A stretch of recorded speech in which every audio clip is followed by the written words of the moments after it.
If you want news and rumors that appeal,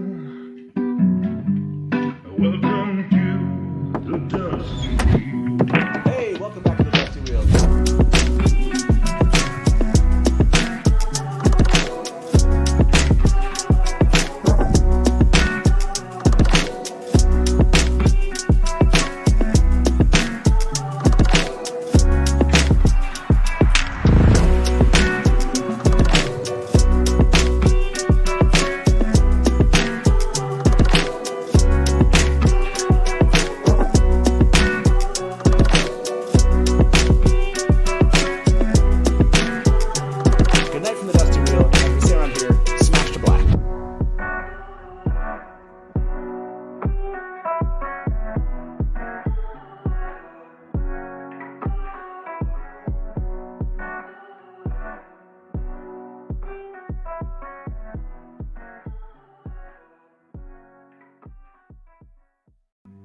If you want news and rumors that appeal,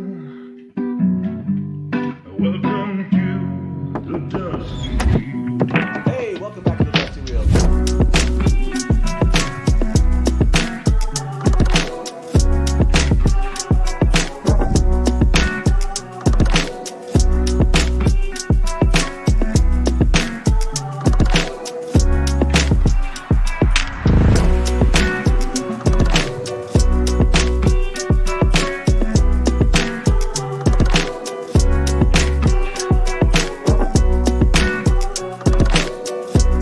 Welcome back to the Dusty Wheel. I'm your host, the Innkeeper, and this is Strange Faces in Cameras.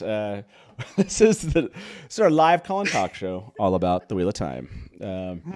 Yeah, as you can tell, Taylor is actually with us, but he is on the other side of the house. So, you know, and I guess welcome Nablus. Nablus, when was the last time you were here with us? God, I don't. It had to have been one of the after shows. Have to be, right? Maybe like episode 1 or something. Like, was it? Yeah. I think that's true. Yeah, it's been a while. I've jumped in. I've like Zoom bombed your show a couple times, but yeah, it's been a while. So it's awesome to have you here. There's a lot of like little news. We're gonna cover that. If you're here for the first time, this box over here you can kind of see. I'll move it. You can kind of see it's like behind Taylor. What I'll do is I'll hide these two gentlemen. See this box? This is from Trian. Trian sent some more Wheel of Time leatherwork, and we're gonna unbox it. I have not opened this thing yet, so I can't wait. That's gonna be a blast. But before we do that, there was a little bit of news today that I want to cover with both of you. First, we're gonna, by the way, be talking about the Dusty Wheel cut. If you've seen some of those things tonight, we're giving away 2 mugs because we weren't here for like the last 2 weeks, so we got to give away multiple mugs. That's how I roll, Taylor. It's weird being on this side. But before we do that, let me bring up this this tweet today from the Tweeter of Chaos. We have this casual reminder to wear green tomorrow, no matter what your Aja color. Nablus, is this some clue? Is the Tweeter of Chaos planning something for St. Patrick's Day? What do you think's going on here? No. No? I Okay. honestly, I hate to deflate it. I just think they're playing coy and being fun. That's what I think they're doing. You think they're playing coy and being fun. Okay, let's find out what everyone thinks here. Thank you very much for voting on the first poll. We do a pre-show poll around here. Which episode should Taylor and I look at doing a Dusty Wheel cut of after episode 1? I asked episode 2, 5, and 8, and you were mixed between episode 2 and 8. That's what it came out as. Okay. I don't know what I was expecting, but that wasn't it. So I'm going to ask this question next, which is this as Nerdy Guns just said, I believe it was Nerdy Guns in chat, said a nothing burger. Hybrid Havoc said a nothing burger. So is the Tweeter of Chaos planning something for St. Patrick's Day? Okay. You both say no. And then I'm supposed to say yes and nothing burger. That's what it's going to be, everybody. Those are your 2 options. Let's ask the community. We actually have Read and Find Out is here in chat for the first time live. And Read and Find Out was really excited to be taking part in polls, finally. always had watched these things afterwards. And so, I'm sure the 700 polls that we ask is annoying as you go through it and you can't ask everybody. So right off the bat, Nothing Burger is winning at 72%. Okay, let me throw this in there. You guys are all sure of yourselves. This wasn't the only tweet that referenced something green, okay? So they came out with this thing.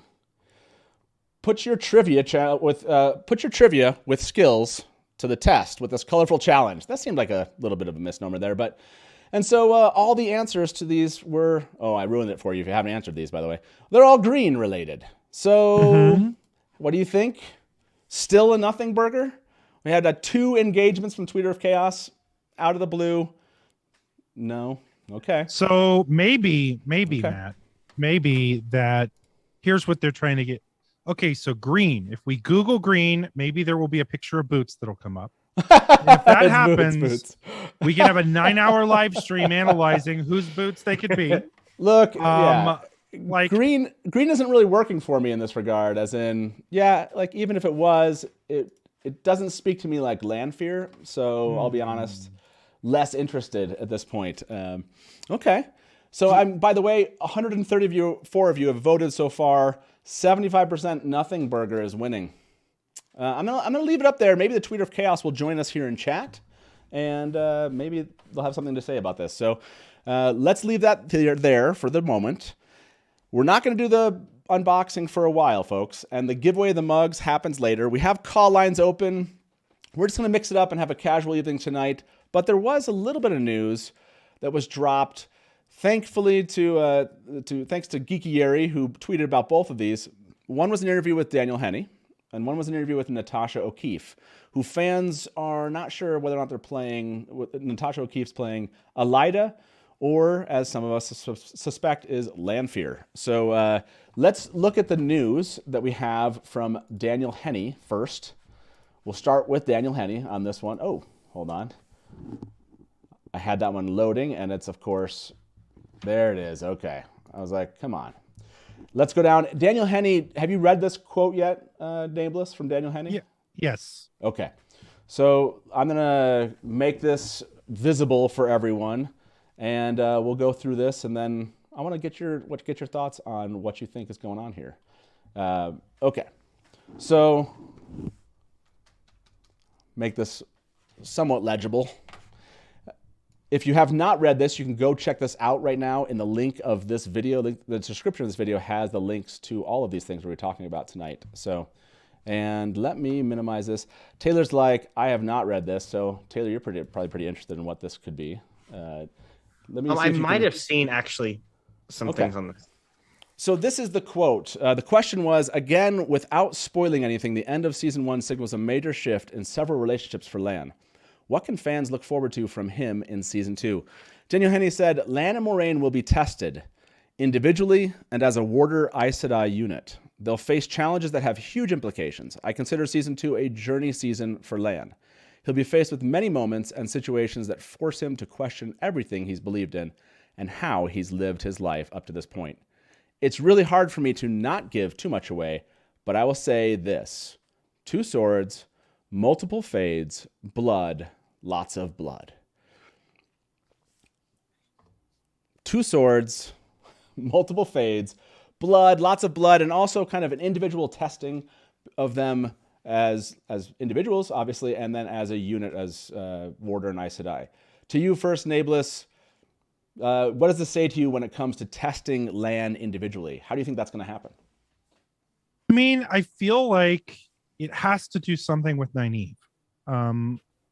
Because they set up that arc so much in the first season, right? I almost feel like part of that test, like the real challenge to who he is questioning now his loyalty to Moraine, as he also now loves Nynaeve, right?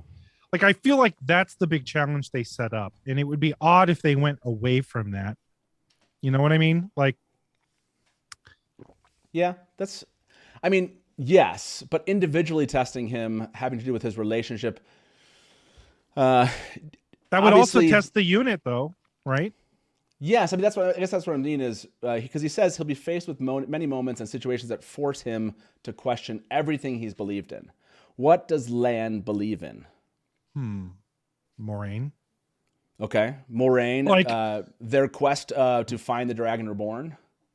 Well, and I think part of this, so let's bring up this question then, because I know Lan's motivations from the books because we know how he and Moraine met in the books. Right. We don't yet know if that's how they're introducing that relationship in the show, right? Right. Like, is that the same way that they met? Did Lan find somebody to hitch his hopeless life to, right? Like, I don't know that. But if, let's say they do stick to the book way of going, then I would say what he believes in is he believes in Moraine and in her quest, right? And that he's just there to follow and help her. So everything's believed in. Yeah, I mean, I guess coming down to it, his choice to become a warder and questioning whether or not that was. They could be absolutely kind of fast forwarding that plot. That would be an interesting one. I will end this poll, by the way, in about 170. You did vote on this one. Is the Tweeter of Chaos planning something for St. Patrick's Day? Well, if the Tweeter of Chaos was, 70% of you do not believe that there's anything happening tomorrow. Okay. When it comes to the actual testing of Lan, do you believe that Lan will then come to some conclusion about his relationship with Moraine by the end of season 2? In other words, will this relationship come to an end of sorts at the end of season 2, or do you think that's going to be later on potentially? And hold on, everyone wanted to know kind of from a spoiler level, I guess. So I saw that come in. I don't know. I'll say full book spoilers here for anyone. When we're talking about Lan and Moraine and their relationship, I'll try to take that down if you just want to mute us when we're jumping back to things like the unboxing and giveaways and calls. But for now, let's say full book spoilers. And Taylor, I want to ask you about this kind of fades and fighting aspect, what you thought about season 1 here shortly. But this last question to you, Nablus, do you think that Daniel Henney's signaling that Moraine and Lan's plot is being fast forwarded in season 2, and that we'll actually see kind of a break in that relationship in a way that kind of signals what we think or what we know happens later on in the books? If you had asked me a year ago, I would say no. But at this point, I don't think you can discount it. Now, if we're in full book spoilers, I think there's also the piece that we all have to wonder what they're going to do with Moraine's end, if you will. Right. Yeah. Right? Like, are we going to kill her off, quote unquote, right?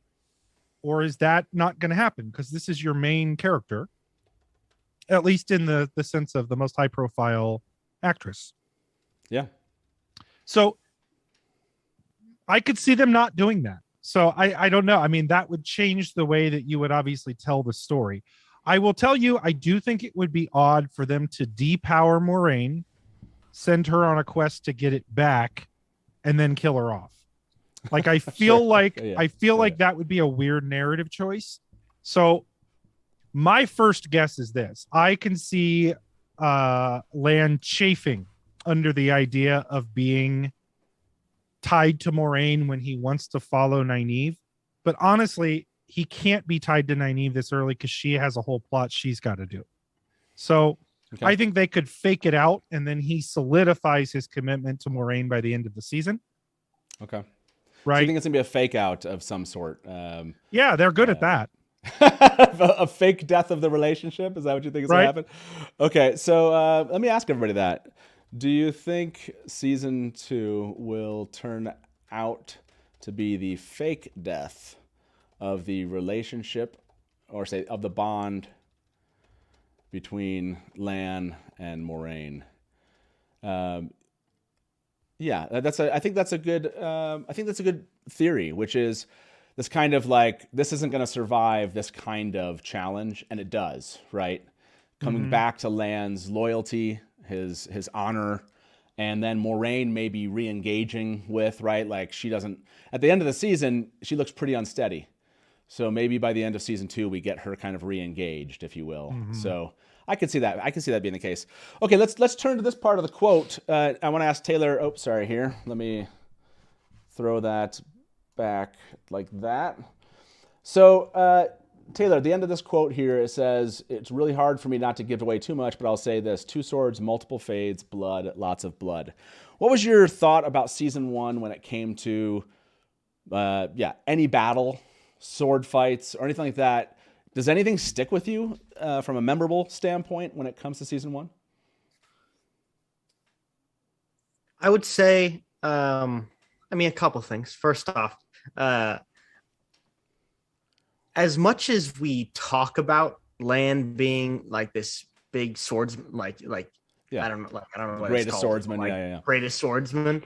I feel like we really didn't get to see the work and the actual skill. He kind of just could kill things, and and then you see a little bit when he's working with Steppen when they're at the camp in episode 4, and they're kind of doing like the movements with each other, like kind of practicing or whatever. I don't know, like kata, if you will. Kata, and that was like cool. I think that was like a cool insight into how he kind of gets ready for battle and stays at his best.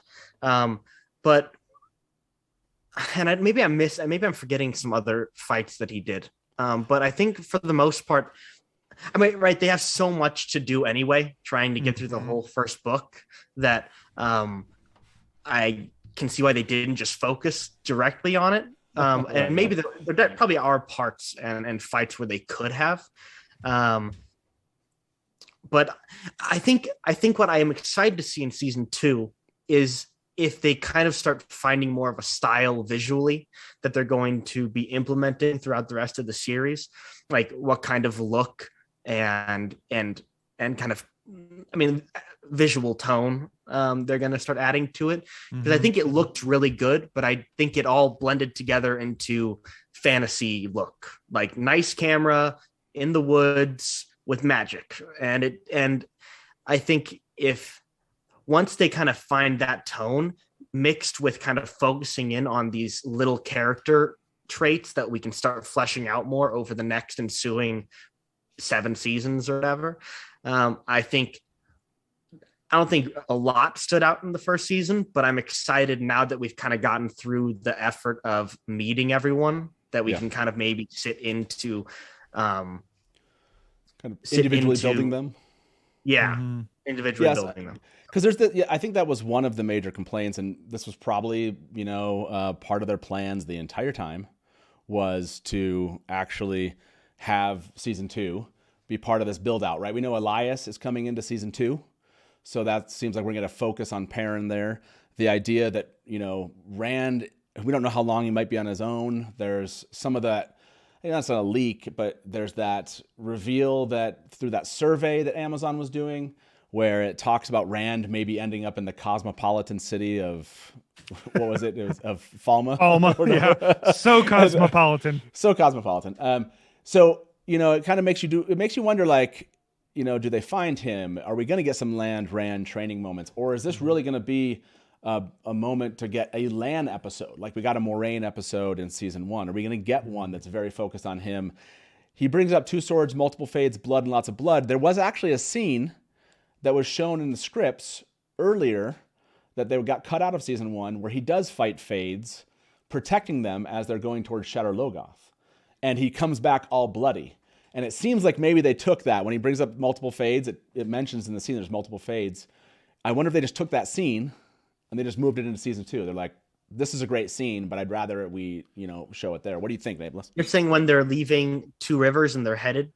Yeah, there's a whole kind of like he's scouting ahead, and then they're being chased by the Trollocs, right? And they go to Terran Ferry, and then they eventually are found again, and they get pushed into Shadar Logoth. There was a scene that was cut out of the script that had him he was all bloodied, or came back bloodied from his scouting mission in which he did kill a couple of fades. That's how it read in the script. So that kind of signals that. I think that's interesting. I think I'm glad they didn't put it in though, because. And then I think in the end, they kind of ruined this, but the fades very much seem like they are knowledgeable and they're kind of they're the directors. They're commanding like the Trollocs and leading them, and they are kind of this Death Eater-esque in the back, and and they're not very. Unfortunately, they end up playing that role a little bit in season 1.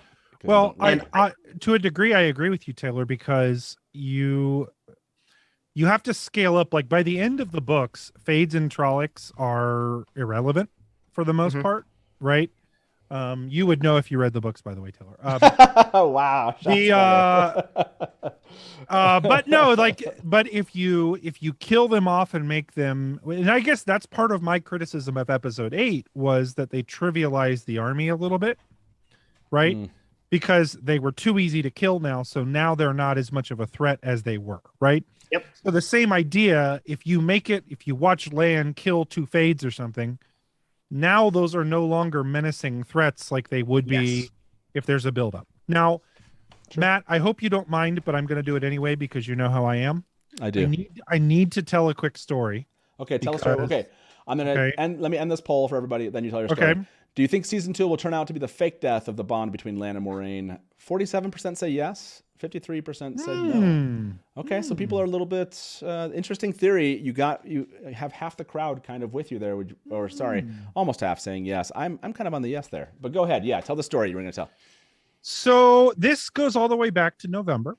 I was hanging out in the city of London with you two, as a matter of fact. So if you remember, we have just left this premiere and we're on that high of like, wow, this is so cool. So first of all, we're walking around in this circle on sidewalks, going back to like a bus to get on, right?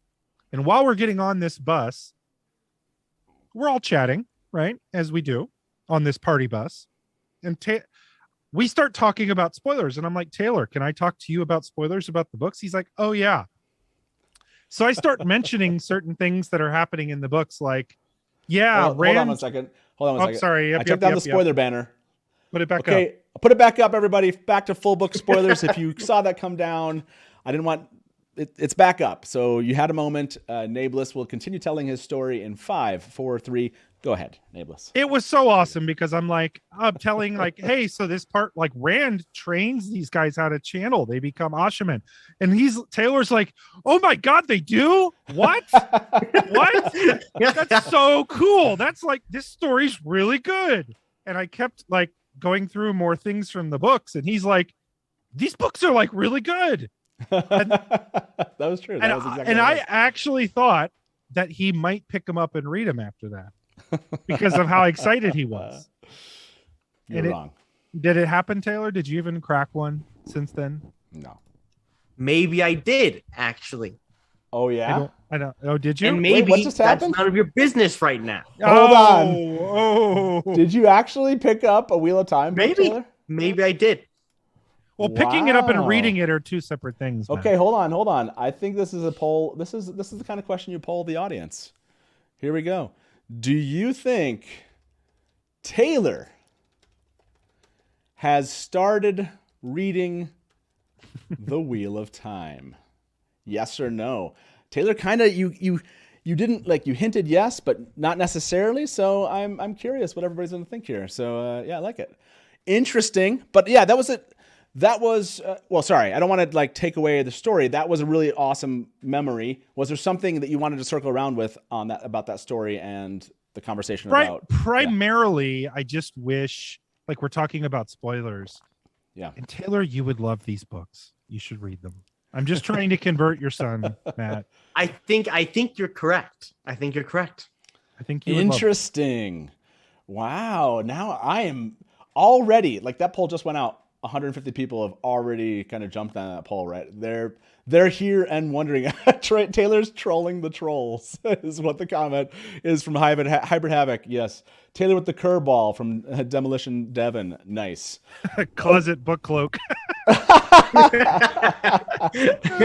Yes. We know all about that, Taylor. Okay. Taylor. So, okay, but sorry to sidetrack us. We're not going to get to the Dusty Wheel cut yet. By the way, if you've ever seen The Winter Dragon, this was like, what, 7 years ago now? There was like the original pilot that they did for a Wheel of Time series. If If you've ever seen that and you never watched the Dusty WoT cut of Winter Dragon, you're missing out, and you should. That's a lot of Taylor's work there. Mm-hmm. And Taylor's done some good work recently. We're going to show you a couple of the clips that we've done, talk about those. I want to get Nablus' feedback on that. And I kind of want to hear what you have to say in chat if you have seen some of the Dusty WoT cut of episode 1 we've done. But before we get there, I want to bring up another quote from another cast member. So this one actually comes to us courtesy Natasha Okeeffe. And this one I thought was really interesting. Have you also seen this one, Nablus? I have seen it, yes. Okay. So, and basically I knew that you had seen that one. I'm just using that to kill time to find this one. There we go. I found it. We don't need to kill too much more time. I just want to make this visible for our audience here. So, okay. Let me throw this up on the screen. I'll take away full book spoilers now. Let's get that gone. See if you can read this, everybody. Unblur it. Can I do that? Look at that. Here we go. Okay. It's this Matt, one right here. Did you blur this so that we can unblur it later? No, can you not read that? Is it too small? It's very blurry on my screen, but that could just be... See, it's okay, so I'll read what it says if you cannot read it on the screen here. What can we look forward to seeing you next? Natasha Okeeffe said, my husband has made an independent film called Tiger, where I play Maggie, an ex-army colleague of his that he comes to visit. It has such a stellar cast and was shot on such low budget, though you would never have guessed it in just 11 days. I think it's brilliant. This should come out later in the year. I'm filming the second season of a fantasy series called Wheel of Time for Amazon, which is a blast and very different from filming on something like Peaky Blinders. A very different role. This should come out at some point next year. Okay, so the key statement there was very different role. No, we'll talk about that in just a second. It was come out at some point next year. So we've had a comment be made about, I'm trying to remember who it was that made the original comment that made us think it was going to be next year in 2023 recently.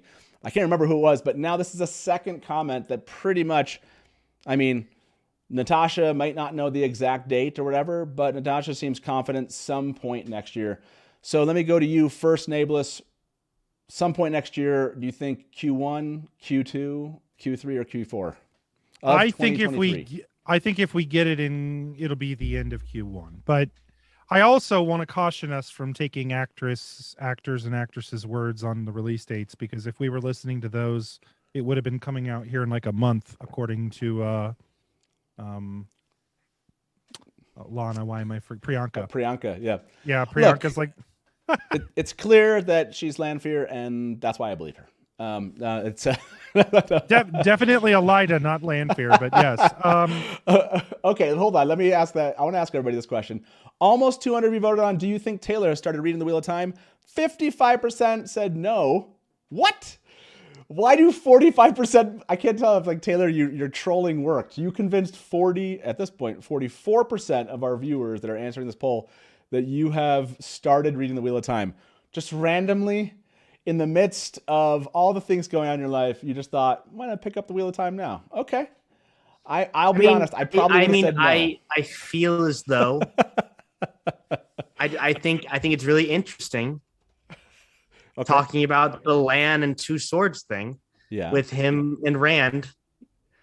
Yeah. Learning things. Yeah. Together. There's no way you made it to the Great Hunt. You somewhere, but I don't know. Maybe you can't that's convince not true. me. No, yeah, you can't convince me that you ever made all the way. Oh, I can't convince you? The Great Hunt. No. When they're on top of that tower and they're talking. There's no way you're at the Look, now I feel like you're trolling me now. Taylor, what do you and they see the flame. What do you think of the knife fight that Nynaeve and Elaine have in book 2? I don't know. You don't. Well, I'm just curious what you think about that. The knife fight that they have. What do you think? Something. I think of something. If I read it or not. Wow, he not answered you, Nablus. What about Nynaeve's cooking? Do you like that? I don't think I've gotten there yet. Oh, okay. Okay. Well, I want to ask now, do you think Taylor's trolling us? But maybe we get the same split. When will season 2 release in 2023? I'm going to say Q1, Q2, Q3. And for those of you that are angry right now, I'll say 2022. Okay, so you can have your. I don't believe Natasha or any other of these cast members. I know if Natasha rather. I will watch say it, though, I'm offended too for you. So I will say okay. Yes. the what would you say? prologue to number 2 is one of my favorite scenes I've ever read in a book. Okay. so far. Okay. No, you can't troll us like this. I'm gonna ask. Okay. Tell us what is your favorite scene then from the prologue of The Great Hunt. I love how Robert Jordan sits in the room and describes all of the people and what they're wearing under their cloaks. There's no way that you've been reading this. I don't know, man. Okay. I'm actually texting him what to say right now. I know. I can't tell like if his wife, Taylor's recently married. Congratulations, Taylor. Is Tayan? I can't tell if Tayan's feeding you this, but Wait, has she read the books? has Tayan read the No. books? Oh, okay. Oh, so Tayan hasn't read these books. You just randomly picked them up, and you're giving us a scene from The Great Hunt. Man. Okay. And when he creates the images of the boys, I don't know. I just like I think it's pretty interesting. I don't Okay. Okay. I don't know. Okay. Wow. My Somebody's mind got the is wiki. blown. You might have pushed me off into the world of believing that you actually did this. So I think he's read the wiki. he's on the wiki right now. He's looking away from the camera. I love it. Okay, so the quick vote here just a minute ago asked, when will season 2 release in 2023? Q1 is taking this by 55%, but there is still a contingent of 13% of you that are answering this right now that do not believe the actors have any idea. And Well, to be clear, I think there's two. Matt, I believe that it'll be Q1 of 2023, and I also believe that the actors have no clue. I got you. I like Ben Butler in chat just said he only reads the prologues. Taylor's read all the prologues of all the books just so he can be so he can say this. I love it. I like the smirk smile that he's got right now. It's my I favorite. know, Like, it's pretty good. just- It's Well pretty done. good. Yes, Well done. I was not expecting. I this twist feel of like the I evening. rarely lie. I don't know. I'm but you haven't you even did- said yes. So how? Yeah, exactly. Maybe Taylor, would you like me to give you one more opportunity? Have you begun reading The Wheel of Time? Possibly. Exactly. Okay, so let's end this poll here. 176 of you have voted at this point. When will season 2 release in 2023? And Q1 is taking this with 54% of the vote. Love it. I honestly, some point next year. Now, again, it's do you believe that Natasha has an idea? I'm not going to be surprised if it's like April, like jumping into Q2. I would not be surprised. And so that is one question here. This is from Salvador. Thank you very much for the tip. Said December with the mid-season Christmas break, as they believe, and Taylor and Mrs. Taylor are listening to audiobooks? ? So Taylor, have you ever listened to an audiobook of The Wheel of Time? No. Oh, okay. There you go. That's definitive. Right I there. know. He answered that one definitively. But I may or may not have gotten something for Christmas to make this endeavor easier. Wow. Have you been listening to the books, Taylor? No. I don't listen. By the way, Riss Swank said Tank Top Taylor, Lord of Lies. Love it. Okay, our next topic tonight. Everyone's like wondering. We are at. By the way, we're almost halfway through the show. We'll probably take a moment here and say goodnight to all of those of you on social media, Facebook, Twitter, etc. That's your cue, Taylor. What? So that's your cue. I said we might be saying goodnight to everyone on social media. Oh. Okay. Taylor, be right back, everybody. Of- So for those of you, like I said, that are on Twitter, Facebook, you've enjoyed your sneak peek of our show.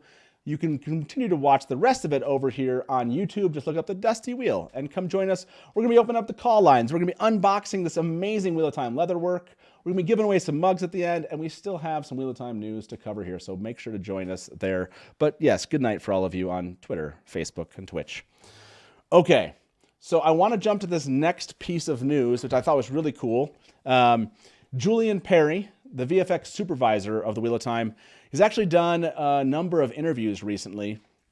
And I think we even showed, and I can't remember if it was his interview or if it was just that Cinesight had shared the channeling side of kind of showing that they had looked into using colors in the weaves. Nablus, do you remember that seeing that animation showing like weaves with color, without? What did you think about that? Like, I know we didn't get to see it like in a scene, actually see it in the show. It's kind of tough to just judge it on those merits. But do you wish they would have tried giving us more of the colors in the weaves? Yeah, I mean, again, I hate to be like, I think hindsight is always 20/20 with this, and I understand some of the rationale to maybe not make it so obvious. Yeah. But I think I think that's downplaying the intelligence of fans a little bit. Like, I think that part of the appeal of the Wheel of Time magic system is the complexity of it to a degree. I just think that the different colors being slightly different, like maybe not like hot pink or super dark, like crazy looking blues, like right. But like the real subtle differences in color would have been visually appealing. It would have told a story, and they didn't need to explain it. So I wish they had done that. Just that we had it in there, not even talk about it, and just that it had been there as like a background effect. And let us speculate about it, and then they can explain it in a future season. Yeah. And have people feel like, oh wow, look at how layered this world is. Okay, let me ask everybody. Do you want them to actually bring that into the second season? In other words, it wasn't like people necessarily were focused on that anyways. Do you want to see them begin to integrate that and actually make that a change to some of the effects they're doing? Yes. We're talking about colors in the weaves? Yeah. 110%. Okay, I'm going to ask everybody, do you want Amazon to bring color into the weaves in season 2? Yes or no? Okay, yeah, you are obviously a fan, Taylor. You want that to happen. It doesn't matter that it didn't in your mind in season 1. Just try to bring it into season 2, see what happens. Is what you're it totally did matter in season 1, and they should have. Okay. Goes back to the visual tone again. It I don't know if it should have been shot anamorphically. I don't know if what specifically. I think colors in the weaves would have been a huge plus. I think the show could have been darker. I think, and we'll get all into all this when we talk about the Dusty Wheel cut, because it's a lot of things that we've been trying to, we can only kind of story-wise kind of build it out in that darker way. And we can do slight adjustments color-wise, but we can't like change what they did. And so, but no, I 100% believe that they should have added colors in the weaves and kind of filled up the screen more, because I think everyone understood that Moraine was shooting magic. Like, I think we understood like what she was doing, and it made sense pulling when she's like in the number 1, she's like light give me strength, and like I think we understand the general idea.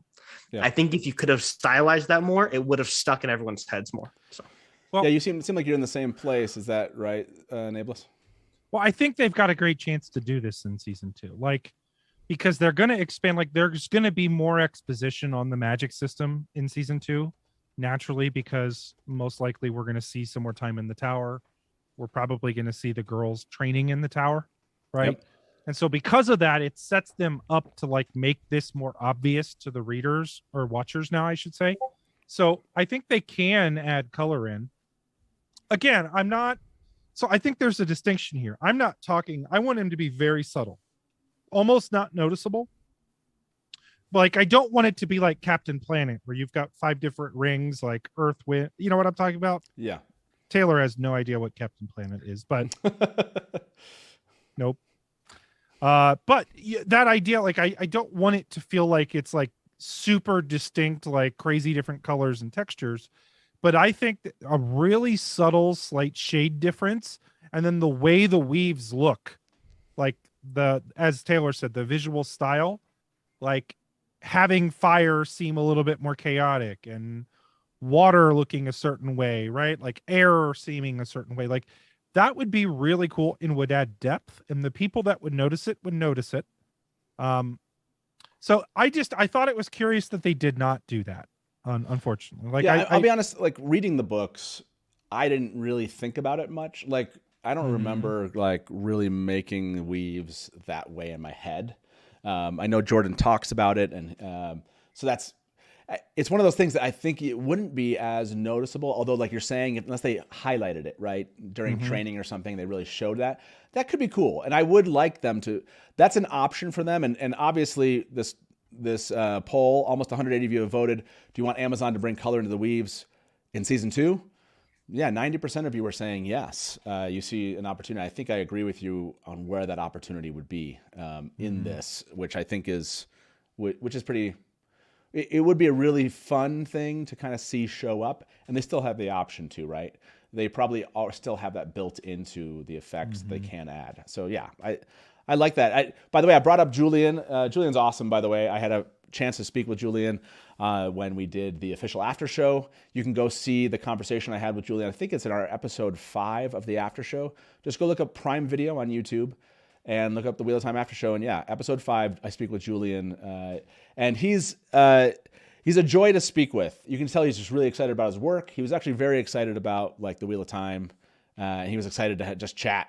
I think at the beginning of it, he did a double hand wave and said "Dusty Wheel," which was awesome. I was like, dude, Julian's awesome.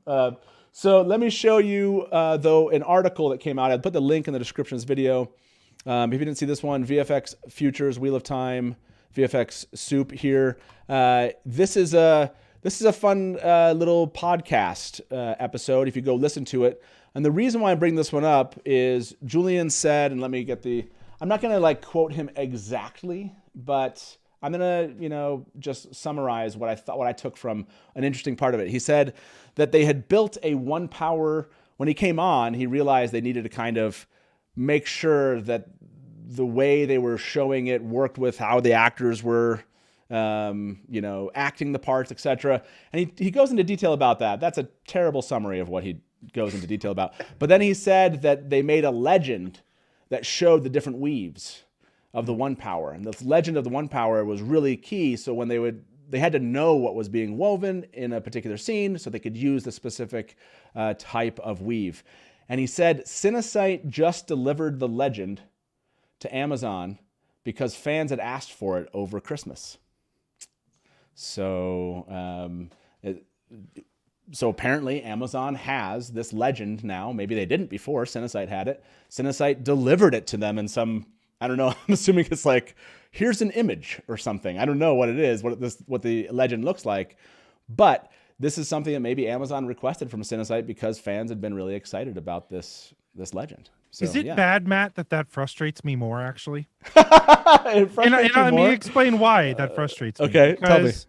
Like, if they did put that much thought into it, it was so not noticeable, in my opinion, on the show. Okay. To the point that it could have been. Like, again, let me go back to the color thing, and not to beat that into the ground, but the idea of which weaves combine into what different, like which threads combine into what weaves, would have been so cool to see, right? And to have them have a legend that says that, hey, Aes Sedai healing is a water, spirit, and earth, right? Yeah. Like, to see those 3 weaves go together. That the fact that existed and they thought of it, it makes me go, why didn't we do that more with the color and make it like really obvious? Because it to me, it felt like I didn't see it. I don't know. Yeah, and I want to, I'd love to get more details from him about the legend, what it looks like, etc. Like it'd be awesome to kind of have more information. Is it something? But it seems to me like it's something in season 2 that they could do, right? This goes back to your comment. Season 2 training, like they could actually show weaves come together, how they're different, what they look like. Yeah. And so maybe that is the plan. Maybe the plan was always to kind of slowly build us into like, yeah, there's weaves. And now we're going to get some more detail in season 2. Taylor, would you like to kind of see this legend, or at least kind of, are you hoping that they slow down basically in season 2 and show us the mechanics of channeling more than we saw them in season 1? I think the same way that I was talking about Lan's kind of sword work, and like, I think, I think more of the little stuff is going to be so much better than little of the more stuff. Like I'd rather it take longer or feel slower, but be more ingrained than travel distance. I don't know if that makes sense, but and not again. That's whatever. Like I still want them to do the story, but it's like I think in spots you totally could have. I mean, we did spoiler cut out like 10 minutes, and so like you had time where you could have just taken a breath and really sat in moments and built on top of them.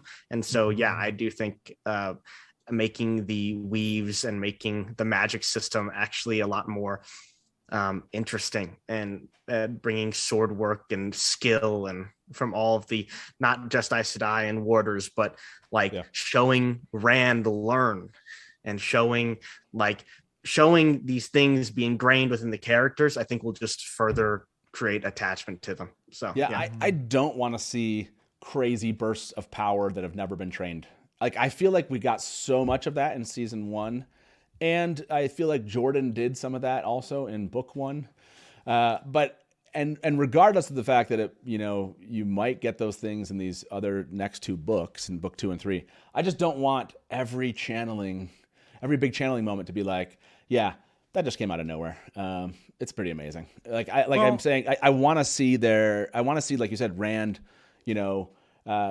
maybe he's just like trying to do stuff and fails, but then he's learning that way, but I want to see them go to the White Tower and actually learn these things. And to this point of Amazon sharing this legend, only 120 people that stayed with us or voted on this one. 94% though said yes. I mean, fans always want everything, but this is kind of a unique thing that maybe we didn't get as much detail in. It would be fun to see it. Go ahead, Nablus, you were going to say one thing? Well, so actually, I was thinking about this, and I forgot to say this earlier, but I think it kind of ties in a little bit. Let's go back to that initial land comment.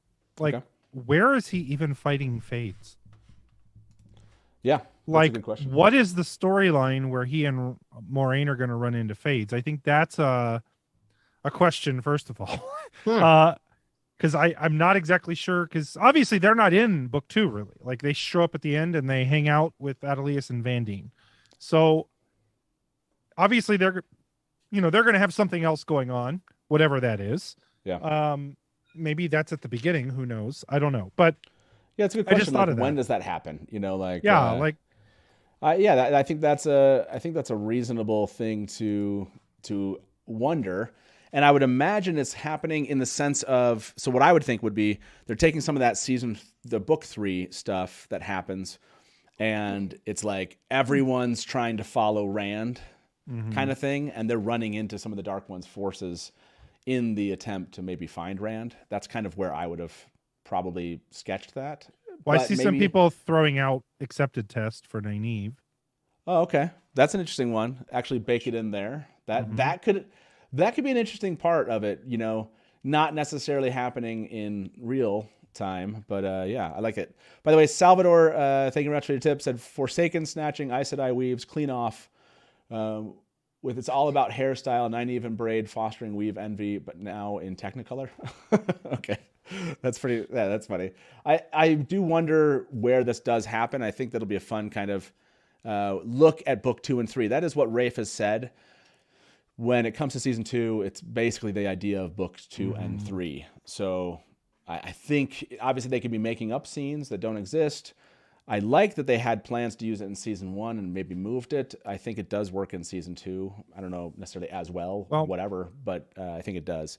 Okay, so go ahead. I was just going to add one other thing on the channeling piece. So I forgot to say this too. Here's my ADHD kicking in. The other thing I was going to mention was like, I really want them to tone back the power levels with channeling a little bit. Like everybody that we've seen that's a channeler so far is a healer, for instance. So like the idea of talents being a thing, like, again, there's some nuance. It would be cool to see that some people don't have that ability, right?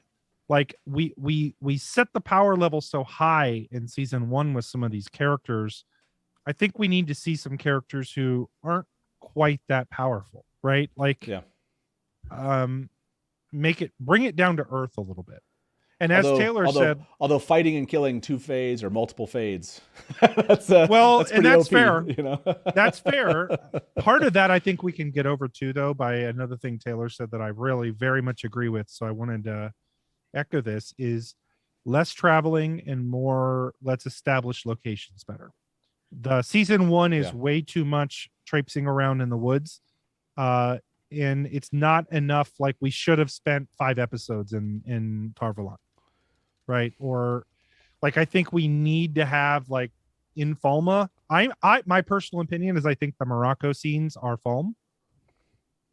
I think that's what they're filming, and that's why it's going to be 2 months of filming. So yeah, hopefully they sit there for a while. That wouldn't surprise me, but it's kind of hard to believe they're not doing some scenes also for the IO waste there. Sure. Okay, so we're about 2/3 of the way through. I want to let you all know that this, of course, is also a call-in talk show. If I can find my, there it is. There it is. I found it. It's been 3 weeks, everybody. I haven't stared at these panels for 3 weeks. This is a call and talk show. You can give us a call at 1-313-825-5968 or talk WoT. That's right. 1-313-825-5968. I do not live in Detroit. I never actually explained that to people. This is a number that I found that was available to use for this call-in line, and I wanted talk WoT. So basically I was like, give me an area code that works. So there we go. Detroit, you were there. You existed, and we took it. If you lived in Detroit, we would be doing more shows like live together. Oh, yeah, that's right. Like a 2.5 hour drive. Yeah. By the way, if you want to see me and Nablus do shows or chat together, you can find us at JordanCon and WoTCon this year. I don't have cool scenes to throw up. JordanCon, and there's like a JordanCon logo for you, everybody. WoTCon, I don't have that, but that would have been cool. So you can give us a call while we're chatting here. I'll leave those call lines open. I'm not going to unbox this just yet. That's right. Maybe I teased you and said it was going to be unboxing and then Dusty Will Cut. We're going to talk Dusty Will Cut. Then you want to stay for this, though, I'm telling you. Leather work done for Wheel of Time items. Trian was amazing. If you watched us do, I think it was during the trailer, the second live kind of trailer guide on, we actually unboxed or showed you some of the work that Trian had sent. And some of you won those in raffles, and I suck because I haven't sent them to you.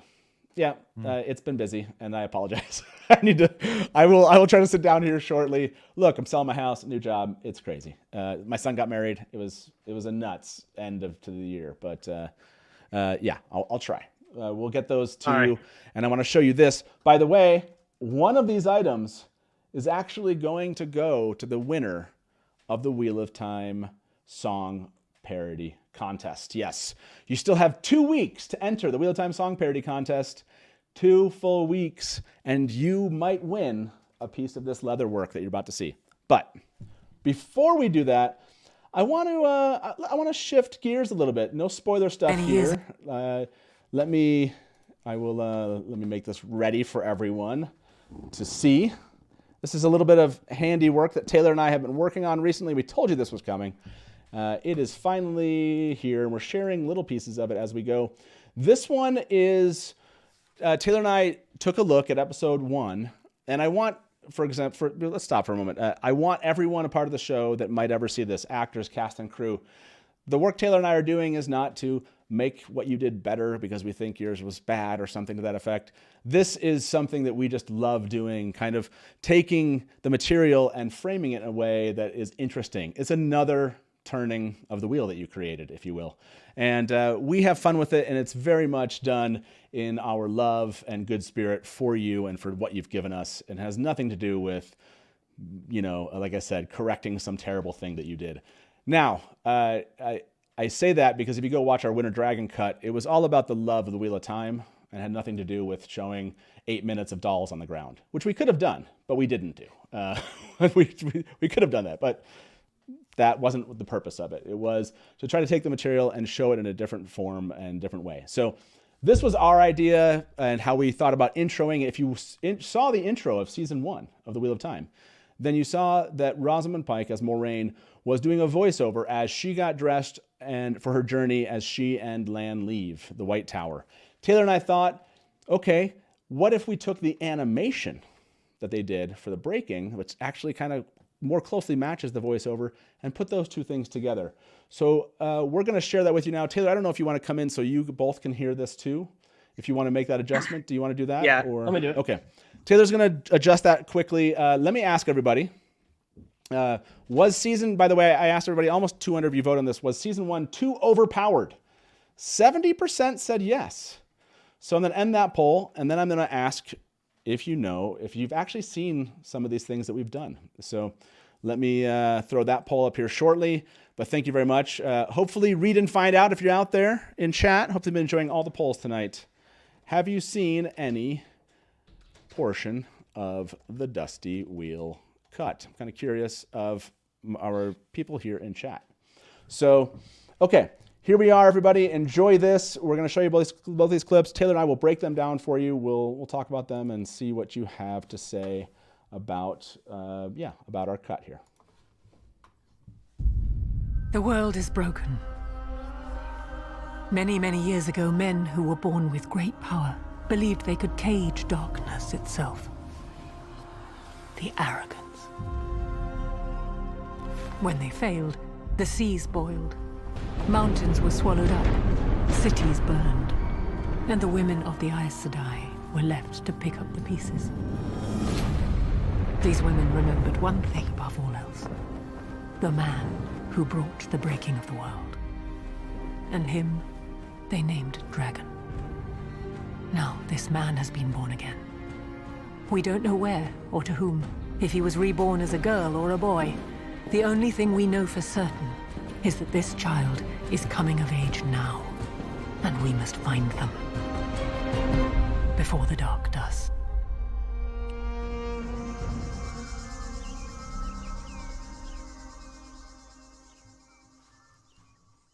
Okay. I know a lot of you have made comments on this one on YouTube. There are some things we still want to tweak. This isn't like a final version of it necessarily. This one, we haven't gone back and talked about your comments. And by the way, this process is much like this. We watch it, and I'm always like, Taylor, no, we need this thing. And we argue. It's amazing. His wife watched us do like 3 hours of this the other day, and I haven't gotten her feedback, but I would love to hear what she had to say about it. But it's pretty hilarious as we go through this. But what we wanted to do was change. This is one of Taylor's criticisms, and so we wanted to kind of change the tone of how people, non-book readers and book readers, went into this. And we thought that actually focusing on the words that Moiraine was saying and trying to tie that to some of the animation actually kind of created a different atmosphere getting into the show. At least that's how I view it. Nablus, before we get Taylor's thoughts on kind of why he pieced it together this way, and I want to ask you, what did you think about doing the intro clip of her speaking with the animation scenes? I absolutely love it. First of all, there's the reason Taylor is as smart as he is. I think, all seriousness, I'm not even just blowing smoke. Like it establishes stakes. Like it hooks the reader. It tells some exposition, right? All at the same time. Like it's essentially a better version of what the book prologue would be. Oh, interesting. Yeah. It has a little book prologue to it. Yeah. Right. Like, and you need that to establish, like, what is the wheel? When is this taking place? Why is this important? Right. Yeah. So I very much loved that. I thought that was great. So Taylor, maybe speak to what you were thinking as you pieced this together. I know we both sat there, but and you've seen some comments about this particular intro itself where people thought maybe we could switch things out. Some people talked about suggesting maybe going back to Moiraine, the live clip of them leaving at the end, or superimposing it. No, you have some strong feelings. Yeah, maybe speak to your thoughts on building this out, and then some of your responses to those before we show people the next clip. No, you can't switch back to live action. And I don't think it ever should have been live action, because what Moiraine is saying in this moment, I feel like is supposed to give you a mythic feeling. Like it's a reading off of a wall, and there's this dragon who took over and it's grandiose, and it's like this high fantasy like description of the destruction of the world and the wheel and lives, and there's this certain man who did it, and he could be reborn again to do it all. And it's not about Rosamund putting her knife in her belt and putting the talisman or whatever into the, because none of those visual cues really matter. Like, sure, she gives it to Rand in the end, but like, there's nothing about that matters. And we meet Lan and Moiraine again 2 seconds later. When we see what's her name? When we see Leandrin, thank you. When we see Leandrin, and they kind of say the same thing, like, we're gonna go find him, and it could be the dragon, and you know. And I like what you just said, which is, I didn't think about it that way. This kind of mythic, you know, someone's in a cave and they're reading the history, or they're opened a scroll in this huge library and they're reading about these epic events, and having that kind of be a live thing only happening in a room almost distracts a little bit from the grandiose nature of what's being told. Like, you know, like, yeah. So that's, I hadn't thought about it in those terms. Because so this specifically, like the animation immediately, right? Who do we all love? Rosamund Pike, right? And so right when she comes on the screen, you're like, I'm going to focus on Rosamund. The suspenders are pretty amazing. It's cool. And you're like, this is like the main, you're like, this is the main character, when actually, like, she's not. Like you have 5 other people that you really have to build out here, that you have to get connected to, that I feel like they put a lot of time into making Moiraine like the center of attention right at the beginning. And we'll get into the thing changed going into.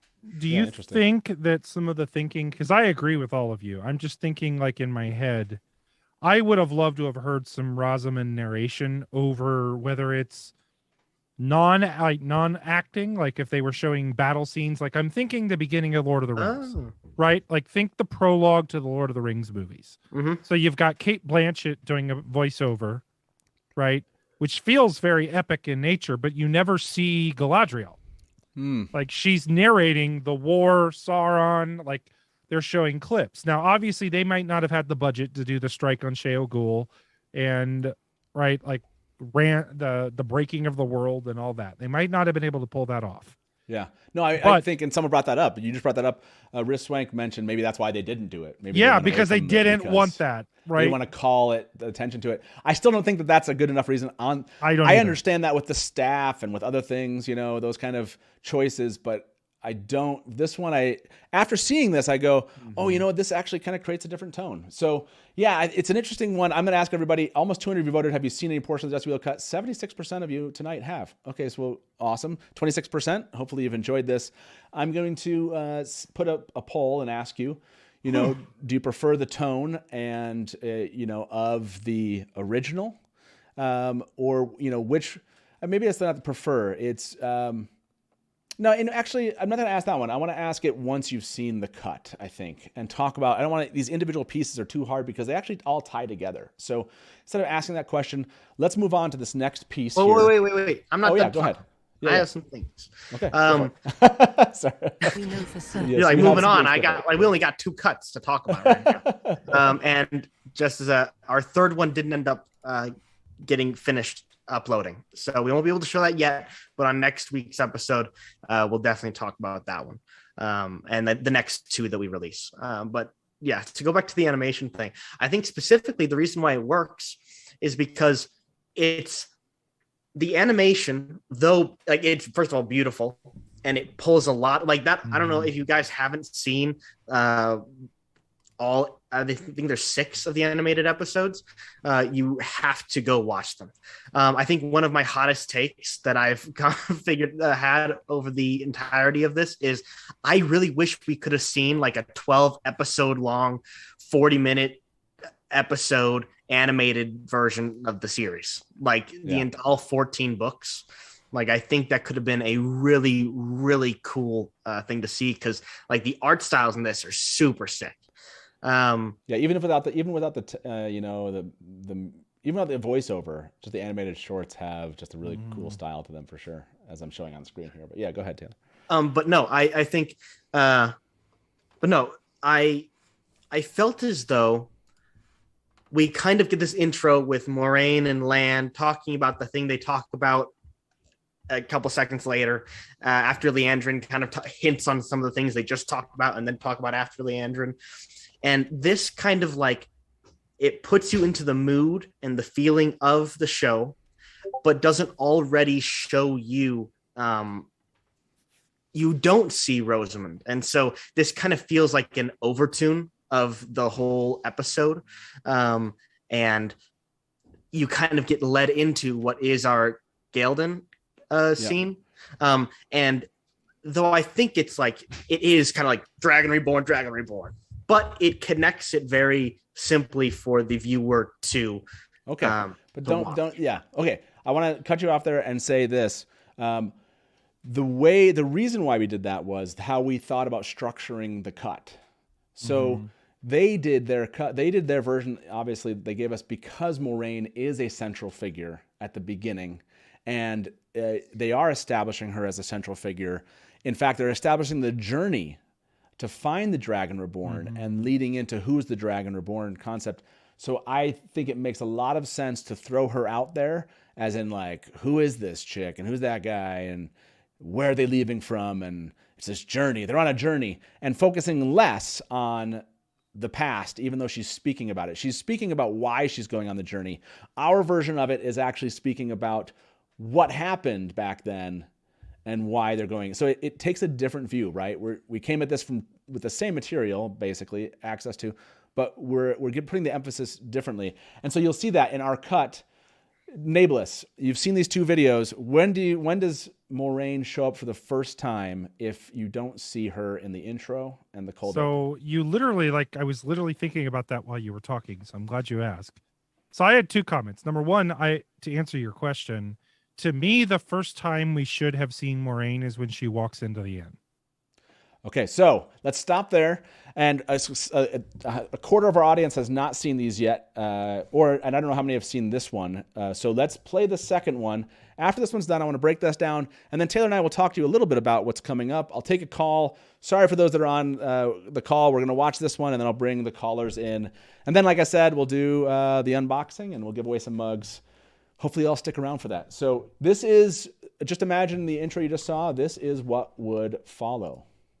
The only thing we know for certain is that this child is coming of age now, and we must find them before the dark does.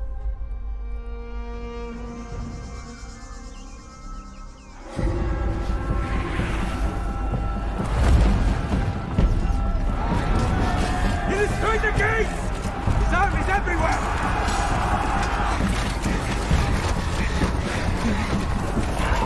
My king! We need to get you away from him!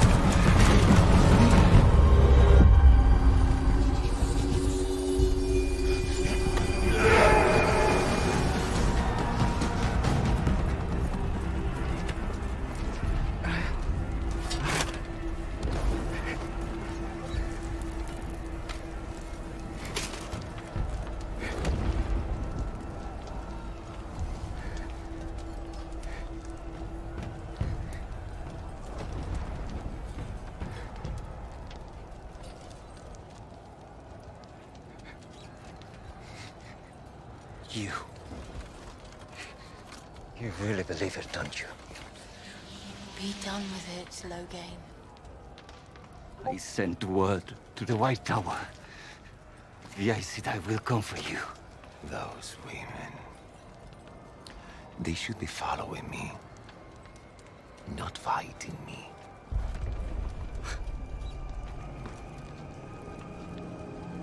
But they're afraid.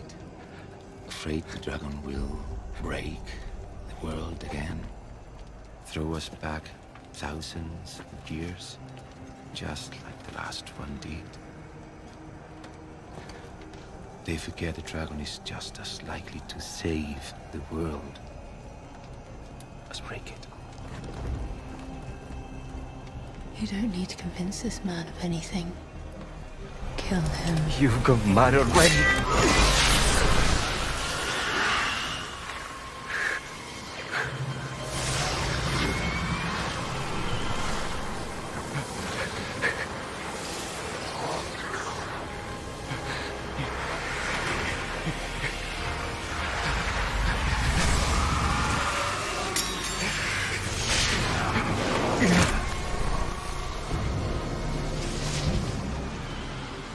He'll betray you. Just like your parents.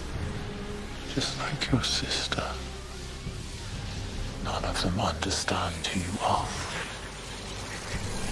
What you're going to be.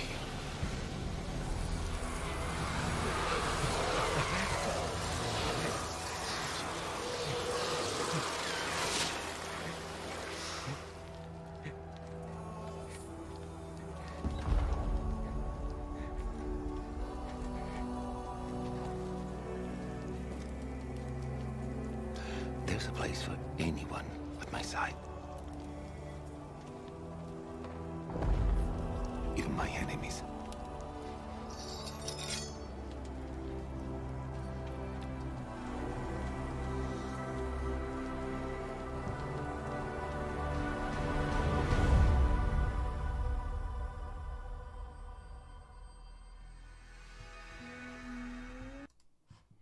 Okay, so that was obviously a longer clip there. And I want to talk about this. I've been watching some comments go through here, but again, Taylor and I have been talking about this. We worked on this together for a long time. For you, Nameless, having that intro where we've taken it of obviously a focus more on the animation, more on the breaking of the world, moving into this as a season 1 cold open. What were your thoughts knowing kind of the cold open and how you felt going into season 1 with episode 1? Well, first of all, I don't know that anybody could argue that that's not a more captivating opening to the series. Like, sure. I mean, seriously, it hits on two things. So I don't mean to evoke old other shows or other properties, but I think these are good references for people. We already talked about the Lord of the Rings cold open. The Game of Thrones cold open is, again, it has nothing to do with the actual first season, but it grabs you because it's graphic and it's scary and it's horror tropes. And so you have an action scene that immediately hooks you as a viewer. Yeah. To me, what we just saw there, we saw actual channeling. We saw this guy after we set up what the Dragon Reborn was, or what a channeler was. We saw it. Right? We got to see taint puppets. That's big. I'm joking. That was a joke. It was big. Yeah, very big. But all things being considered, like that's such a that hooks you as an opening, and it's not really like they could not even come back to some of that stuff later in the episode, and I would still feel like I had a better idea of what the show was about. Yeah, so I think that speaking of the way we talked about it, right? We're focused on, with that animation, the breaking of the world, right? The world broke, and the Aes Sedai are there to stop it from happening again, and the dragon's been reborn in this next age.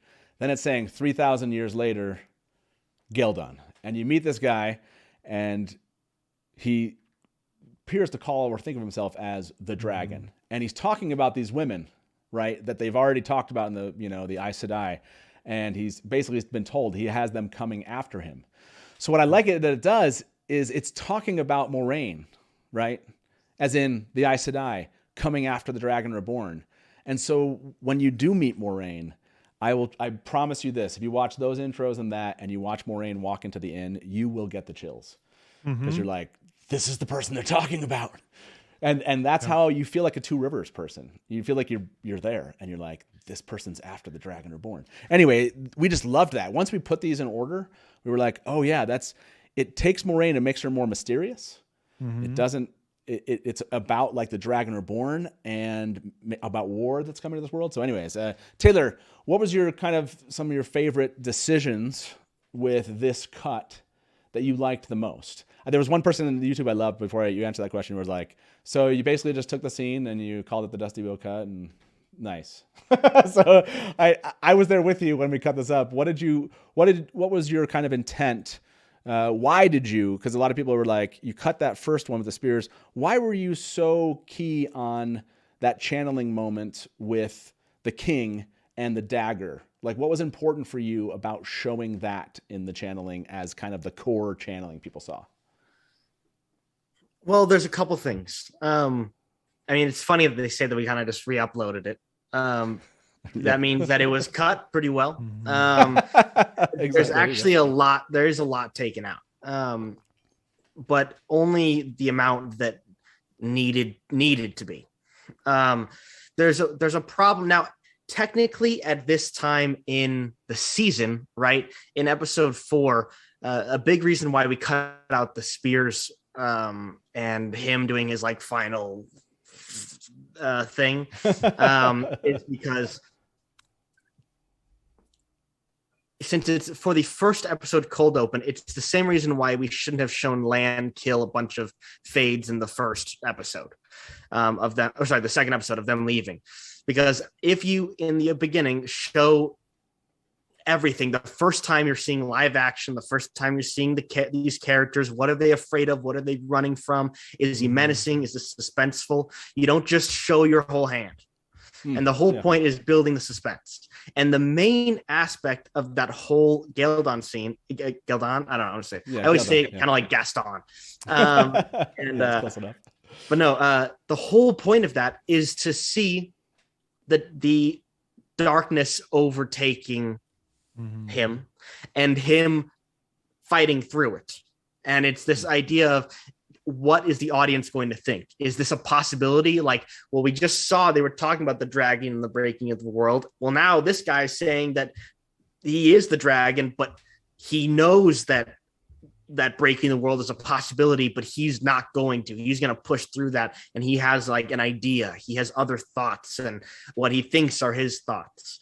And so it immediately puts you in the audience's seat going, is this the bad guy? Is this the good guy? And whether or not at either side you sit on, someone is now a self-proclaimed Dragon Reborn. And then when you immediately think, right, you're like, okay, he thinks he's the Dragon Reborn. Well, then this guy comes out with this dagger and he stops him, makes him kneel, and then is talked to by 2 taint puppet things. And so you're like, I mean, he's got some power. Like because if you just had like some basic stuff, it wouldn't have mattered. The whole point of cutting that spears section out was the whole idea of he's got 2 soldiers following the king, trying to protect him from something. And we meet this man who looks weirdly like Jesus, and and he's walking out. And the first shot we get, which is interesting, that we'll talk about Moraine in a sec. The first shot we get is him out of focus, walking in, and we meet the magic coming around behind him, and it cuts to black. And then we move into the king. Now, is it like a perfect cut? Is it how I would have shot it? No. But we can't shoot more, like we can't change it. So the only thing we can do is kind of remold it. And so I want to bring up the whole. Oh yeah, go ahead. What were you saying? I was going to add a point about the dagger. If you remember in the original cut, you see his hand go behind his back. And there's something about us really trying to amp up this kind of first use of the one power, that dagger scene in this cut happens extremely fast. He grabs and throws it at him and stops it. It's much more impressive when you're not even thinking it's going to happen. But as soon as you see his hand on his dagger, it takes away kind of a lot of the suspense that we want in this moment of the first use of this one power. If you had already seen the first use, you'd be like, this dude can stop anything. It's not going to matter. So it doesn't matter that he's going to throw a dagger at him. But since we took that out, it matters that you amp up that suspense in that moment and you see that. So it just comes together really nicely. If you go back, you should go back and kind of find out all the cuts of it, because there's another one Taylor kind of convinced me of, which was to take out the last line where he's like, the dragon will bond. I can't remember. It's like, do you remember what that line was? Yes, I know what he says. What does he say? He goes, the last dragon broke the world. I'm going to bind it, or something like that. Yes, and you took that out, and a lot of people asked why, and you were like, this is one of those moments where you're doing a cut, and I was like, yeah, okay, fine. I mean, why? Like, the whole point is, like, we can't treat the audience like they're children, like, like giving them like like, my name's Taylor, and then 5 seconds later, my name's Taylor, and by the way, if you didn't know, my name's Taylor. He talks about the dragon breaking and saving the world 3 times himself, and then our intro does it too. And so the biggest reason of cutting out that ending line is because he already is completely secure in who he is and what he's going to do. And the taint thing is correct in saying you don't need to like prove something to him, but how you do prove something is through the actions you display. And what he displays is he lifts up now does he still say something? Yeah, he goes like, there's room for anyone on my side, but he leans down, he grabs the knife and he hands it to him. And it's this moment on Logain's face where he truly believes.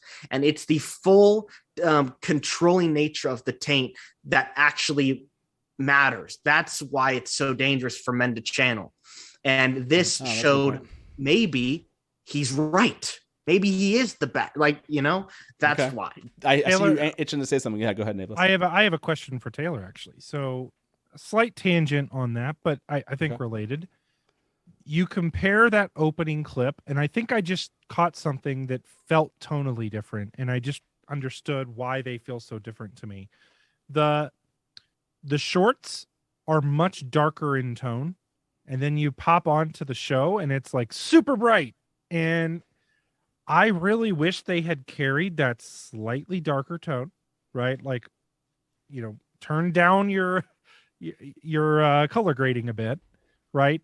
And just maintain that same feel that you had in those shorts, because that's, I think, like, the animations in the shorts are good, but they're by no means like crazy good animations. It's a different style, but what it is that it's got a darkness and a reality to it, and we were missing that, I think, in the show. I totally agree with that. But, and again, if you go with the intro route they did and the Leandrin scene, you know what I mean? Once you switch it up, then we have like coming in with the animation and also this darker kind of tone overall with the Dragon Reborn coming in. I do want to point out, no, I won't spoil that. I think I already spoiled something. I spoiled something for people earlier, like in comments on YouTube, and they went and looked at it.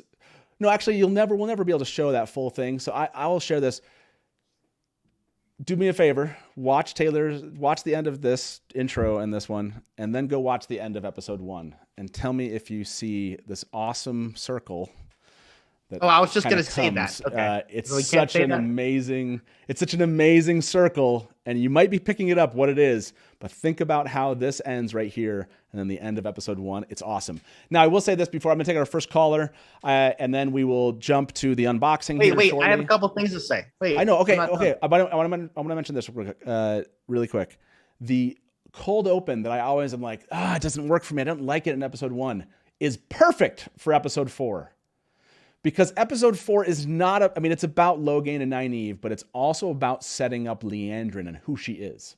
Mm-hmm. And starting off episode 4, showing Leandrin out there chasing down male channelers is an awesome intro to go right into episode 4. Obviously, you have to take out the part with Moiraine and Lan. But just showing her capturing him and then meeting the Red Aja and that whole episode 4 actually works perfectly. I think if you swapped these two out, I think it works just as well, honestly. So yes, Taylor, you can say a couple more things. And then we got to bring in a caller. I got to jump to unboxing here and let people go this evening. So and give away mugs and stuff like that. So yeah, I think people are misconstruing I believe I'm speaking for Nablus here, and he can tell me if he doesn't agree with this, but I think people are misconstruing what we mean by darker. Yep. Totally agree. Yes, there's scenes that aren't going to be dark, but this is like a dark scene. Like, he's killing people. They're taking over this castle. The idea that I think that we're trying to say is throughout the entire season, except for the end of episode 1, there isn't a style. It is nice. It's very CW. It's well produced. And I think it gets the things across, but it could be even more toned, created. Kind of built into its own style that separates it even further. I think it's not the idea of bringing it down in actual lighting level, and so it becomes Game of Thrones. Not that you couldn't, but the idea of when it does get dark, making it more true to the tone instead of keeping it like the whole battle scene. And I think in the forest at the camp, the Aes Sedai camp, is very bright, and I don't think it really fits into kind of the gravity. of what's going on. Well, there's And a I happy think- medium to that. I think to reiterate on the color, I do actually think they needed to bring down the color grading a little bit. Like I think it was too bright overall, because I'm not saying make it like super dark and like you can barely see, but they did need to bring it down a little bit, because the brightness, as you're pointing out, it works in scenes like the Age of Legends. That's when you want it to be bright. I don't want it to feel bright when we're in scenes that doesn't reflect the mood. Like it Sure. feels off-putting. More mood know? lighting, if you will. Yeah. So anyways. Okay. Now, I know we got tons to get to, so I'll shut up. So let me pull in. Let me pull in our first caller here. We're just gonna take these two callers. Like I said, we'll do some unboxing and give away a mug here. Let us bring them in. Hey, welcome to the Dusty Wheel. Who's this? Hey everyone, this is Anas. Anas, how you doing, man? I'm great to hear the behind the scenes production for the Dusty Cut. I think we need to get that trending. Really #release the Dusty Cut. Yes, exactly. Don't ever count on that happening, people. Right, I know. So what's up, Nas? What were you thinking? I know you were on hold for a long time there. What was your question or comment for tonight? No, I think just going back to how you use the shorts for that cold open, I think that is and how that feeds into the cold open and all of that. I think it works really well. I'm looking forward to more from that, and how you could use the shorts because I think the shorts gave so much of the background story that we all know, that I think all of us felt would have made the show much more compelling. If they could have used that without the shorts, that would have been great. But I think the shorts provides a lot of that, background knowledge, great lore.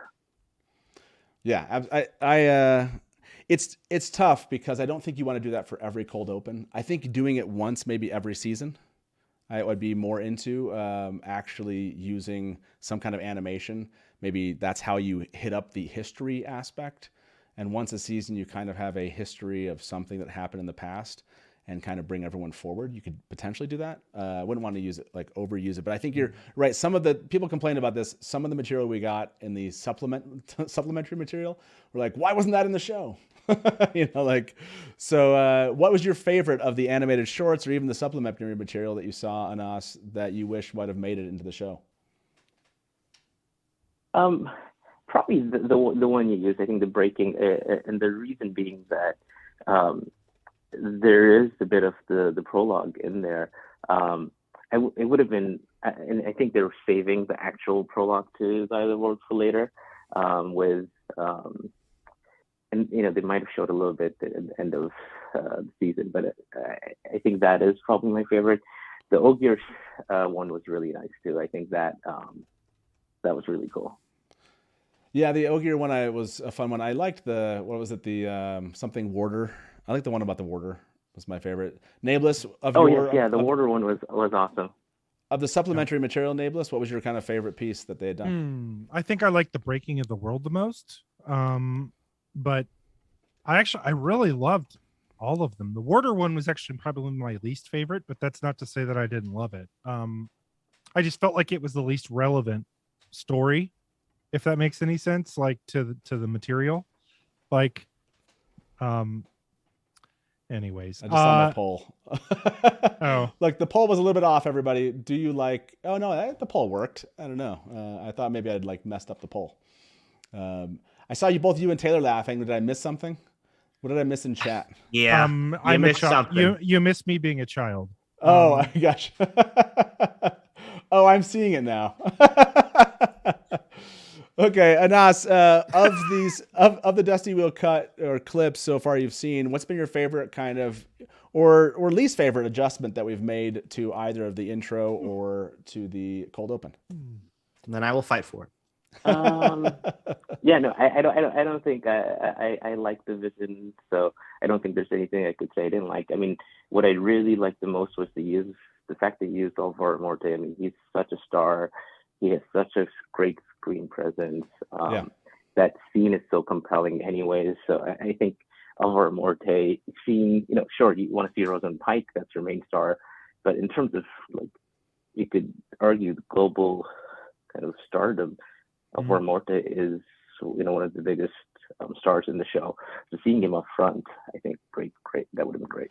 Yeah, I would say this, Alvaro.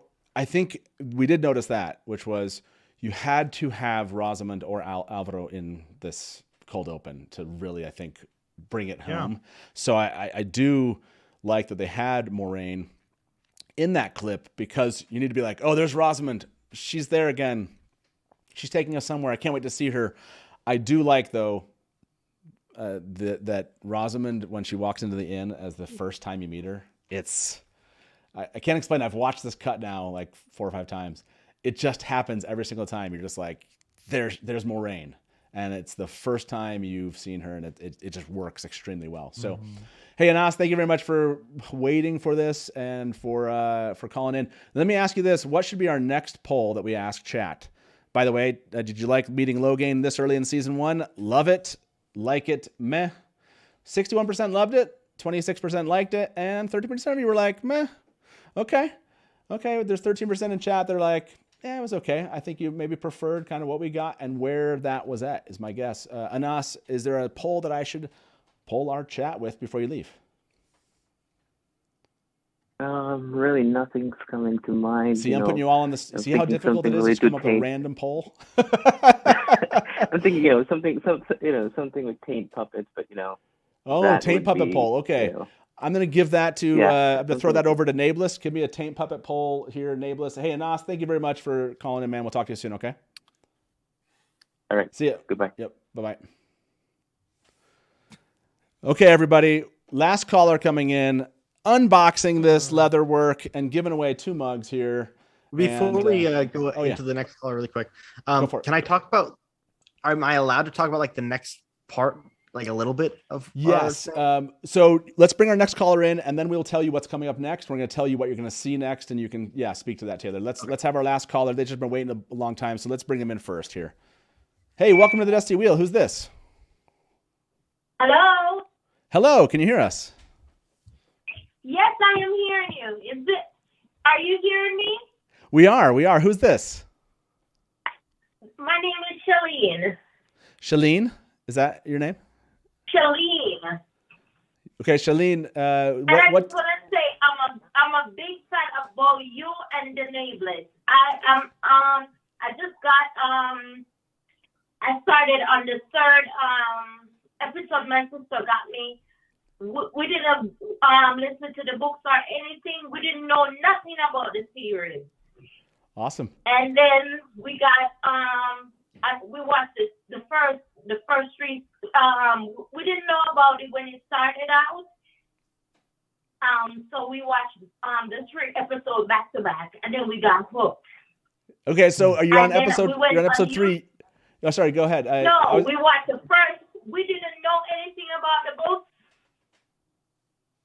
And then when we saw it on Amazon, because we're into fantasy and all of that, but we didn't know anything about the book. So after we saw it on Amazon, we got hooked after we watched the first 3 episodes. And then I had to go download everything on Audible, like the whole the 14 books. Are you hearing me? Yeah, so I don't want to cut you off there. So did you go download it? How much of the actual books have you listened to at this point? Oh my God, the book is, my sister's like, I can't do it. You're just too much. Because I was like telling her about everything, because once I started listening to Eye of the World, I was like, no, this is too good. Too good. Because first, I know I'm going on too much, but I was waiting for a long time to get. You're good. You're good. Keep telling us. So how much of the books have you made it through so far? I listened to it twice over. I cut off everything that I was watching on TV, everything. I was like so hooked. I was like, at first, Moraine was my favorite when we started. I was like, I know Nameless, he's like into naive. I was like, no, she's so arrogant. I can't take her. She's just too much for me. So, okay, hold on. Did you just tell us? Hold on. Did you just tell us that you've listened to all of the books now twice? Is that what you just said? Because I was reading, and I was like, I just can't get enough. So I just like one audible, and I got the whole thing, and I listened to it twice. Because when you listen to it first, there's certain things that you miss. And then when you listen to it over again, there's something that you just, and I was like, when I watched the show, because I heard the other caller, I really liked the entry of Moraine, Yeah. She looked like a badass when she came in. Until, you were making me look bad. I love that. So you've she's. So you've actually listened to. To the tavern for the show, I was like, oh my God. I love that. I love that part of the show. So I was like, and then my sister was like, I think she's going to be evil. I was like, I don't think so. Because we didn't know anything about the books. You get what I'm saying? Mm-hmm. So we were just going off from a standpoint. We were like, okay, we're a first time viewer. We're just getting into this world. So my sister was like, oh no, she's going to be evil. I'm like, I don't think so. Why would she come on so sweet, Okay, so I have to ask. And I was like, I could have stand back. I was like, oh my God, he just don't listen. Oh my God, listen, math is my absolute favorite. I can't get enough. I just listen to the book over just to get my standpoint. So which is your favorite? Do you have a favorite? Do you have a favorite book of all the books now? Do you have a favorite one? I like The Shadow Rising. Oh I like that. Yeah. And yes, that's my absolute favorite. I just did some quick math here. And I do like I do like The Forsaken, and I don't want to spoil anything for it, but I'm just excited. I got to talk to you guys. I did some quick math here. I just want to point this out. I did some quick math. Yeah. You have listened. If you listen to the books 2 times through, that is 11 and 11 and a quarter days of listening to the books. I'll sleep listening to it. I'm like, listen, I couldn't wait until it was book 14. I just wanted to see the ending. I was like, oh my God, I have to see it. Okay, so I have to tell you this. Everyone in chat is dying. They're saying like one of us, all these things, and they are encouraging me to do something, which I will do right now, because this is an amazing story that you just found the show, and that you've actually took all the books and you've listened to them twice is amazing. You are a hardcore fan freak. Because you just came to know this months ago. So if you will let me, I would love to send you a Dusty Wheel mug, just congratulating you for joining this ridiculous group of fans online that talk about the series and love these books. So the way you go about claiming that is you need to go over on Discord. There's a link in the description of this video. Go on Discord and find that link and just ask for the Innkeeper on Discord, on my Discord channel. Or if you don't want to join Discord, I get it. There's we have Twitter and Facebook groups. If you just contact us through Twitter or Facebook, do a direct message, follow us there, and just ask for the Innkeeper. I would love to send you a mug if you'd allow me to. Okay, thank you. I appreciate that. Yeah, absolutely. It's my pleasure to have heard your story, and I love that you love Matt and that the Shadow Rising. That just shows how. That just shows. So funny. Matt becomes many fans' favorite characters, rightfully so. And thank you so much for waiting, first of all, and you had to wait a long time.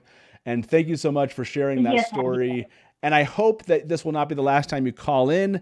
Please join us. I don't know if you're in live chat on YouTube, but I hope if you're not, that you'll come over on YouTube and jump into live chat and introduce yourself. I just know you'll have an instant group of fans here in chat that would love to hear all about your story. Please do come back, okay? Okay. Hey, thank you.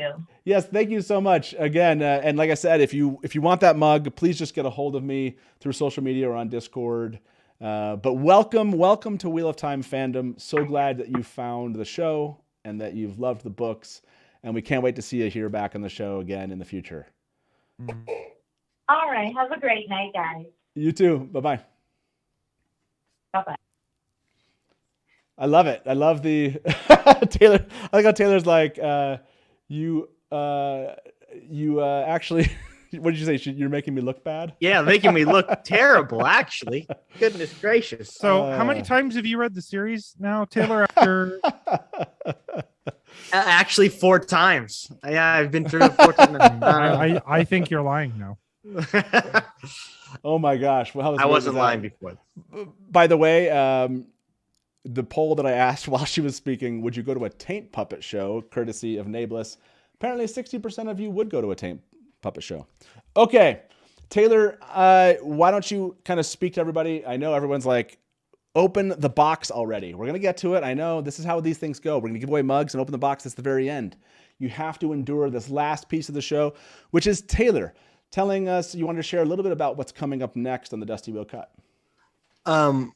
Yes. Am I telling them like what are we cutting to and like how that kind of goes? Well, you can describe the one we have coming, or you don't have to. You can kind of make it a surprise because we were supposed to show that tonight. Everybody, we just didn't have time to get the clip uploaded in order to be able to show that clip to you. So, do you want to really give them away anything? Because it's kind of a cool way that we've pieced things together. So, I don't know. Yeah, it probably would be taken better if they watch it. So yeah, I feel like let them watch it. But what was key to us was telling,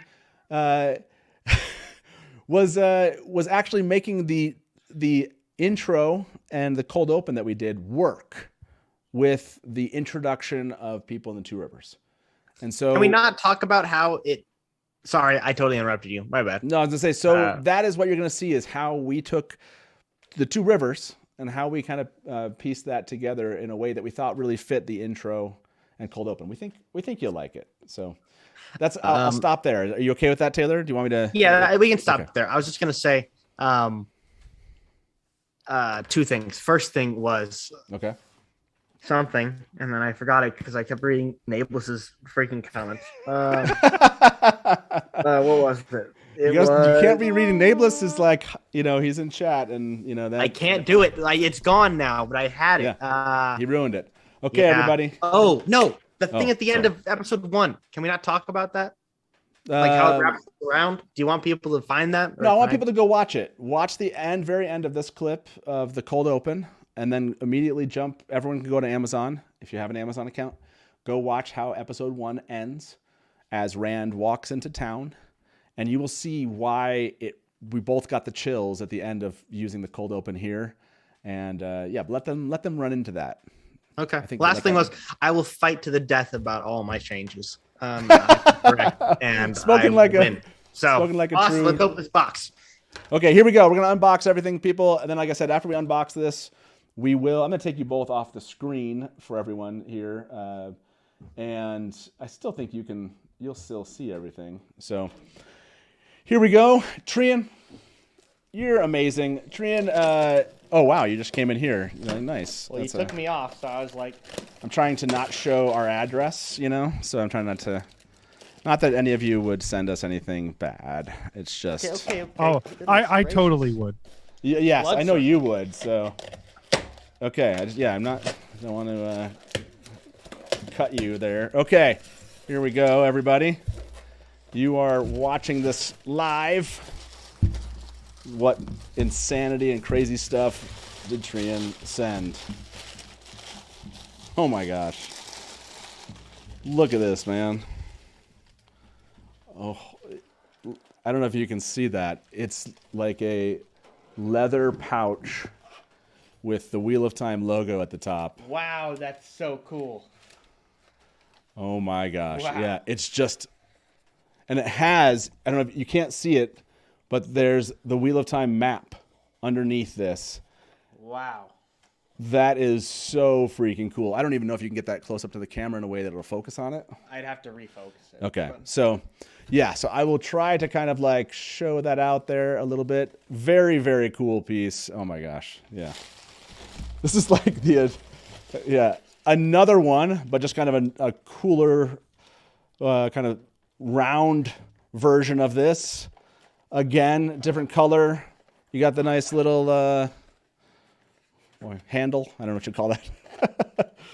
And like, yeah, I think like these dice cups, I guess, you know, amazing freaking handiwork here. It's just Nameless. Are you liking these? They're amazing. And I'll tell you, right? Trian, you're going to be giving these away, and I want to throw out one other place. Trian is also donating these to WoTCon, so we will be giving out some leather merch at WoTCon as well. Oh my gosh. Oh, wow. Wow. This is a bigger version of the one you just saw. Oh, even more of the map here, folks, with this. Wow, that's so cool. Oh, geez. These are freaking amazing. The leather work on this is just... Time for some WoTSeries. WoTSeries. So cool. Okay, I saved the best for last. I actually knew this piece was coming. And this is the piece. I mean, not that. That's so cool. I know. This is really cool. Let's not show them. Yes, no, we're showing this one. Okay. This is the piece. I told you, the Wheel of Time song parody contest. Learn about it. We'll put a link in the description. If you're here in chat, you can please somebody offer the link to them. If you don't know what we're talking about, look up Wheel of Time song parody. You'll see this before. This will go to one of the top three, probably the winner. You got Land's Bracer here. Oh my gosh. Oh, this thing is ridiculous. I don't want to unthread it, but the way this thing is threaded here, and you can tighten it with this loop that goes over here. Oh my gosh. This thing is amazing. I have my hand here. I don't want to it's not going to, mine is not going to fit into this. You want to try? Oh my gosh. That's, I don't want to ruin it. So don't do that. This thing is just, it's hard to see the detail on this thing because that's insane. The black background. That's crazy. But yes, just, oh my gosh, the creativity of fans here. This is amazing. I want to almost compare this to the one they have in the show. This is freaking cool. This is going to be a prize, folks. We may even make those cups prizes for the Wheel of Time song parody contest. Join it. You have a chance at this one-of-a-kind piece here. This is amazing. Trian, thank you so much for being an amazing fan. And Trian just sent these just because Trian loves all of you and wants you to have a chance at something like this. So this is extremely awesome.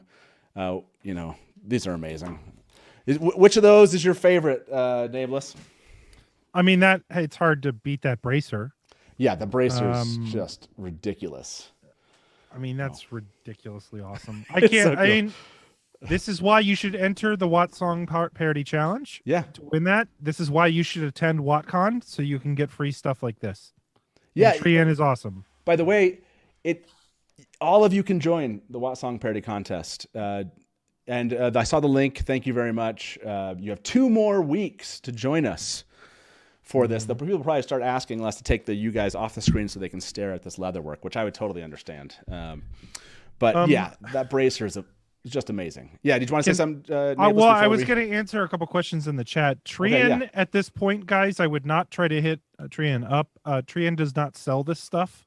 Yeah. Has no desire to sell it. So, please do not spam Trian with orders. I'm sure if Trian wants to sell this stuff, they'll make that known and everybody will be able to buy it. But at the moment, I was told not trying to sell this. Please don't advertise it that way. Thank you very much for saying that. These are all just love and passion of fandom and just thanking fandom for being what it is. And yes, these are not for sale, but definitely for giving away. Trian, said you can do whatever you want with them, of course, but what we want to do is give them to you and give you a chance. If you didn't see them during the trailer guide on back in October, we opened up some other stuff, which was amazing. Had these awesome leather, why can't I think of the word, coasters. And yes, I will get those to those who won. So, but amazing job, Trian. Okay. The last note here, we're gonna open this up to you all that stuck around. You stuck around for almost 2 hours, and you had a chance to see the unboxing happen live, and now you have a chance at 2 Wheel of Time Dusty Wheel mugs. Taylor, did you set that up so I could start that? Is that what the idea there was? Which one am I starting, Dusty Wheel mug or the Dusty Wheel mugs? It's kind of up to you. So it doesn't matter either of those? Okay, I'm gonna try this one. Choice. Okay, let's see if this works. Please do not attempt to enter this until you see the note in chat. There you go. If you want to be part of this, it already entered. There it is in chat. So yes, I will tell you if it's working on our side, Taylor. Oh, it is. Okay, good. Last time it didn't work. Now I'm like worried every time this thing is not going to collect everyone. So if you want to enter, you have to be logged into YouTube. And you do so in live chat. You type in !raffle as a single word. You can only enter once, folks. Don't enter twice. It won't matter. It's not going to help you actually get a better chance at this. And you'll just end up pissing off our moderators. They don't get paid for what they do. This is just a love and appreciation for the Dusty Wheel. So much love and appreciation to the moderators who somehow made it through season 1 of the Wheel of Time. Honestly, the job around here at the Dusty Wheel from like September through December was insane. At one point, there were thousands upon thousands of people, and chat was nuts. And they kept it together, and they're amazing. So much love and appreciation to the mods. So while people are entering this, any final thoughts here? Taylor, thank you for being here, man. Any final thoughts about the Dusty Wheel cut? And enable us after Taylor, if there's any final thoughts you have for the audience before we pick our winners. It's been interesting attacking this project like the Winter Dragon one, because I think in a lot of ways people thought the Winter Dragon cut was going to be like specifically like joking or making fun of it or whatever, and it was just a kind of doing it with love, like a passion project of reworking the story that was already told, and seeing if it works. And so I think it's been really cool. First of all, to see my skills that I've gained over the past 2 years. You do seem much more confident now in how you do this work as compared to the Winter Dragon one. And like even talking about it too, like, because I had never been on the stream, before until 10,000. And yeah, so I don't know. I think it's just been a really cool experience to take the shot of creating it again. Sure. And I think in a lot of parts, I really, really, really love everything that we did. And you'll see as we keep going on over the next, the Dusty Cut will probably never be released because, it's never going to, because it's not ours, but to be able to post kind of scenes that we do and go through it and talk about the differences that we had and different interests in certain parts and the ways we put it together, I think is going to be a cool thing that we can do definitely until season 2 drops, and something that is like a really cool fan togetherness of I don't know. I know what I'm saying, kind of belaboring the point, but no, in general, it's just been fun. Yeah, no, it is a fun thing. Honestly, it becomes a passion project for Taylor and I. It's a fun way for us to kind of sit down and say, okay, where is it that we feel like we maybe got lost in the story a little bit, and why would we make this change? It's all material that comes from the show. So reorganizing it in a different order is basically just kind of giving it another edit and another look, but it does feel like it's a little bit of a different tone for what our goal is with the end of episode 1, where we want people's head to be, because we're enjoying kind of taking the material and getting people into a different mental space. And some people liked it on YouTube, some people didn't. They preferred the original, and that I think is completely fine. Again, it's just like liking the books over the show. Right, it's just the same. One's thing. right and one's wrong. Yeah, exactly. It's like that. It's like Bladen said, more of an homage. To it's kind of our love for basically the books, our love for the passion of those involved in the show that we've actually spoken to and had on this show, and that we actually have had a chance to meet, and just an appreciation for all their work and just having fun as fans. This is what we did, honestly, between books.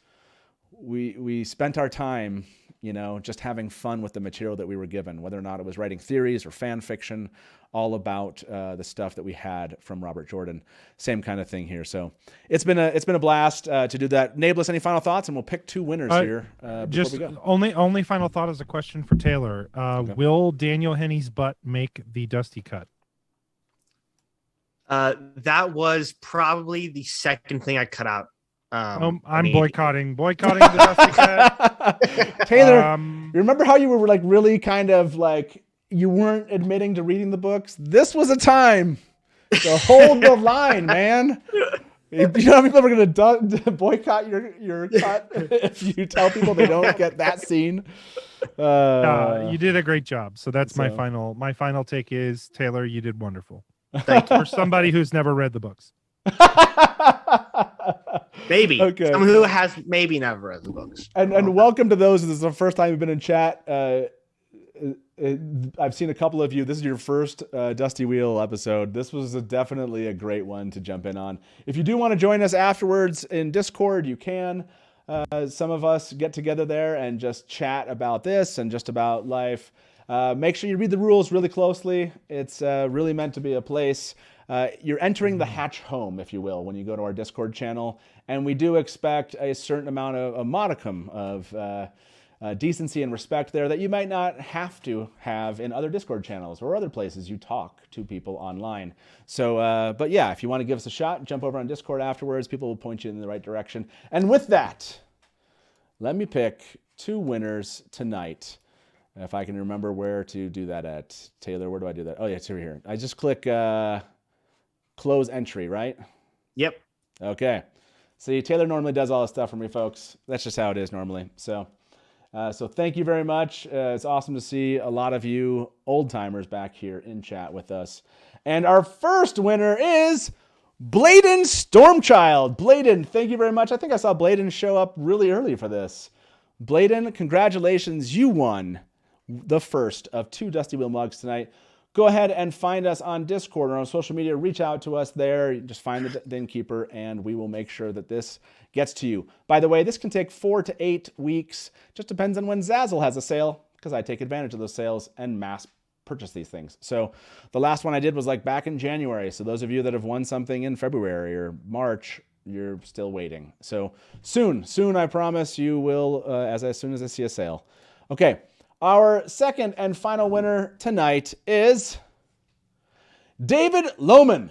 David Lohman, you are the winner of the second one. Hopefully you are still here. We like to wait around and make sure that we see that both of our winners notice that they have won. David, congratulations. You won the second Dusty Wheel mug tonight. Thank you, everybody, for entering. How many entries do we have in this? 108. Wait, David Lohman? Yes, David Lohman. He said he wrote right as you called his name, and he said, Great. This has been a great watch live for the first time. David did? Yeah. How Really? about Did I that? miss Like that? at the How same, about like that? literally the second that you called his name. I was really? like, oh my gosh, that was kind. And then Why that was his I want to name. find that in chat. This has been a great time. Oh, wow. So, David, there you go, man. Oh my That's right. gosh. First time watcher, David Lohman. You know David clicked off the chat right after he typed that, so he never heard. Like he's oh gone. my gosh, that'd be so funny. Has David written yet in chat? I don't think You he's should like if he doesn't claim it, we should always have something on the top right of our streams that says waiting for David Lohman. And Oh my like God. right waiting. By the way, I haven't seen him say anything yet. So, David, hopefully you're out there. Someone find David. David. If you Everybody yell at once. 1, 2, 3. David. David. Hopefully you see this, David, Wow, and Dad. your night ended well. And if not, hopefully that you give us a holler at some point in the future. Maybe I'll go back and watch that you won. So anyways, find us on Discord or on social media. And congratulations to Bladen and David for winning the Dusty Wheel mugs. Okay, that's it, everybody. You made it through, for some of you, your first episode of the Dusty Wheel. Nameless, thank you so much. Everyone out there, our guest up above here is the Nameless. If you don't know Nameless or not following his channel on YouTube, go follow it now. He does lots of other stuff like WoTCon, and he has a podcast. But you can find out all about that if you just go follow his YouTube channel. You hear all about those things. You'll find links to all of them. So go look up Nameless. Don't type it in like it's actually pronounced Nebless. You won't find him. You need to type it NAE apostrophe BLIS, and that's how you'll find him. So, Nameless, what do you have coming up before we let these fine folks leave us? Oh, I got a news video. We've got a top 10 fights in the Wheel of Time. I'm actually going to start a new series where I'm going to take Wheel of Time characters, death match with popular people like Superman or like outside. We'll see how it goes, but nice. Should be exciting. Awesome. I love it. Tarvalon After Dark is the podcast. New episode came out yesterday. Go listen to that anywhere you get podcasts. Okay, there you go. Tarvalon After Dark. It is hilarious. It is hilarious. And it is after dark. That's for Very much. And Taylor, if you don't know, because this is the first time you're seeing this, Taylor is my son. He is 50% of the Dusty Wheel production here, and he has never read past The Great Hunt. Maybe. I don't know anymore. Now I'm concerned because I now need to find out that my son's been hiding, that he's been reading the books apparently or something like that. So, but this is Taylor, and if you enjoyed what you saw with that cut, make sure you go watch the Dusty Wheel cut of Winter Dragon, and yeah, make sure you follow us. We'd love to have you follow us here at the channel. Okay, that's it. We're basically 2 hours in. I think that's it, gentlemen. Thank you for being here. Thank you for showing up. This was a blast, as always. Sorry it's been 3 weeks, but we are back, and you'll see us next week on Wednesday. And maybe we'll pick up that 2 shows a week schedule again soon. Okay, that's it. Oh, Taylor, you're yawning right into the camera. Perfect time. As we say around here, good night from the Dusty Wheel, and smash to black.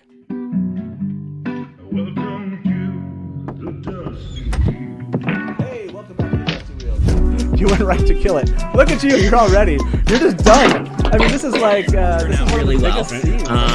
And now I'm like, great, my turn. And if you don't like that and you want to say, well, Robert Jordan could have made the two rivers all white. He could have, but he didn't. So, Just complimented me on my dress, and as you can clearly see, I'm sad. I see Lukomi as something along the lines of a Shadow Haran analog. It does make sense why it outlasted the breaking. Yeah. See, this is why I have Therese in the show, because she's going to correct everything that. Hey everybody, welcome to the Dusty Wheel Show. What? Meme Off Challenge! Yay! Terrible, like baby face mounted on like a huge body. So like all This of is a not sudden, just it's like, a traditional fantasy, right? There are sci-fi and elements. Just a moment ago, Rafe tweeted something. So let me get my guests in here with me, and probably I would say put in 70-80% of the work. I got to be over the shoulder and be like, no.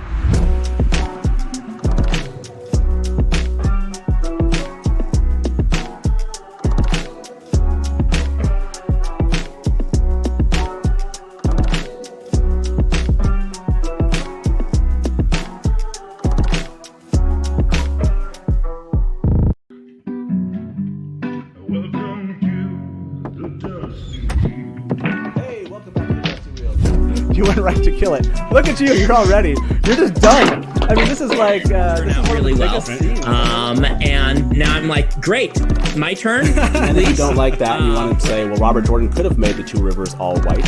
He could have, but he didn't. So, Just complimented me on my dress, and as you can clearly see, I'm sad. I see Lukomi as something along the lines of a Shadow Haran analog. It does make sense why it outlasted the breaking.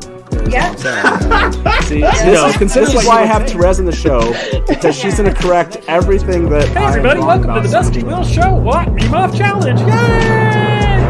Terrible, like baby face mounted on like a huge body. So like This all is of a not sudden, just it's like, a wow. traditional fantasy, right? There are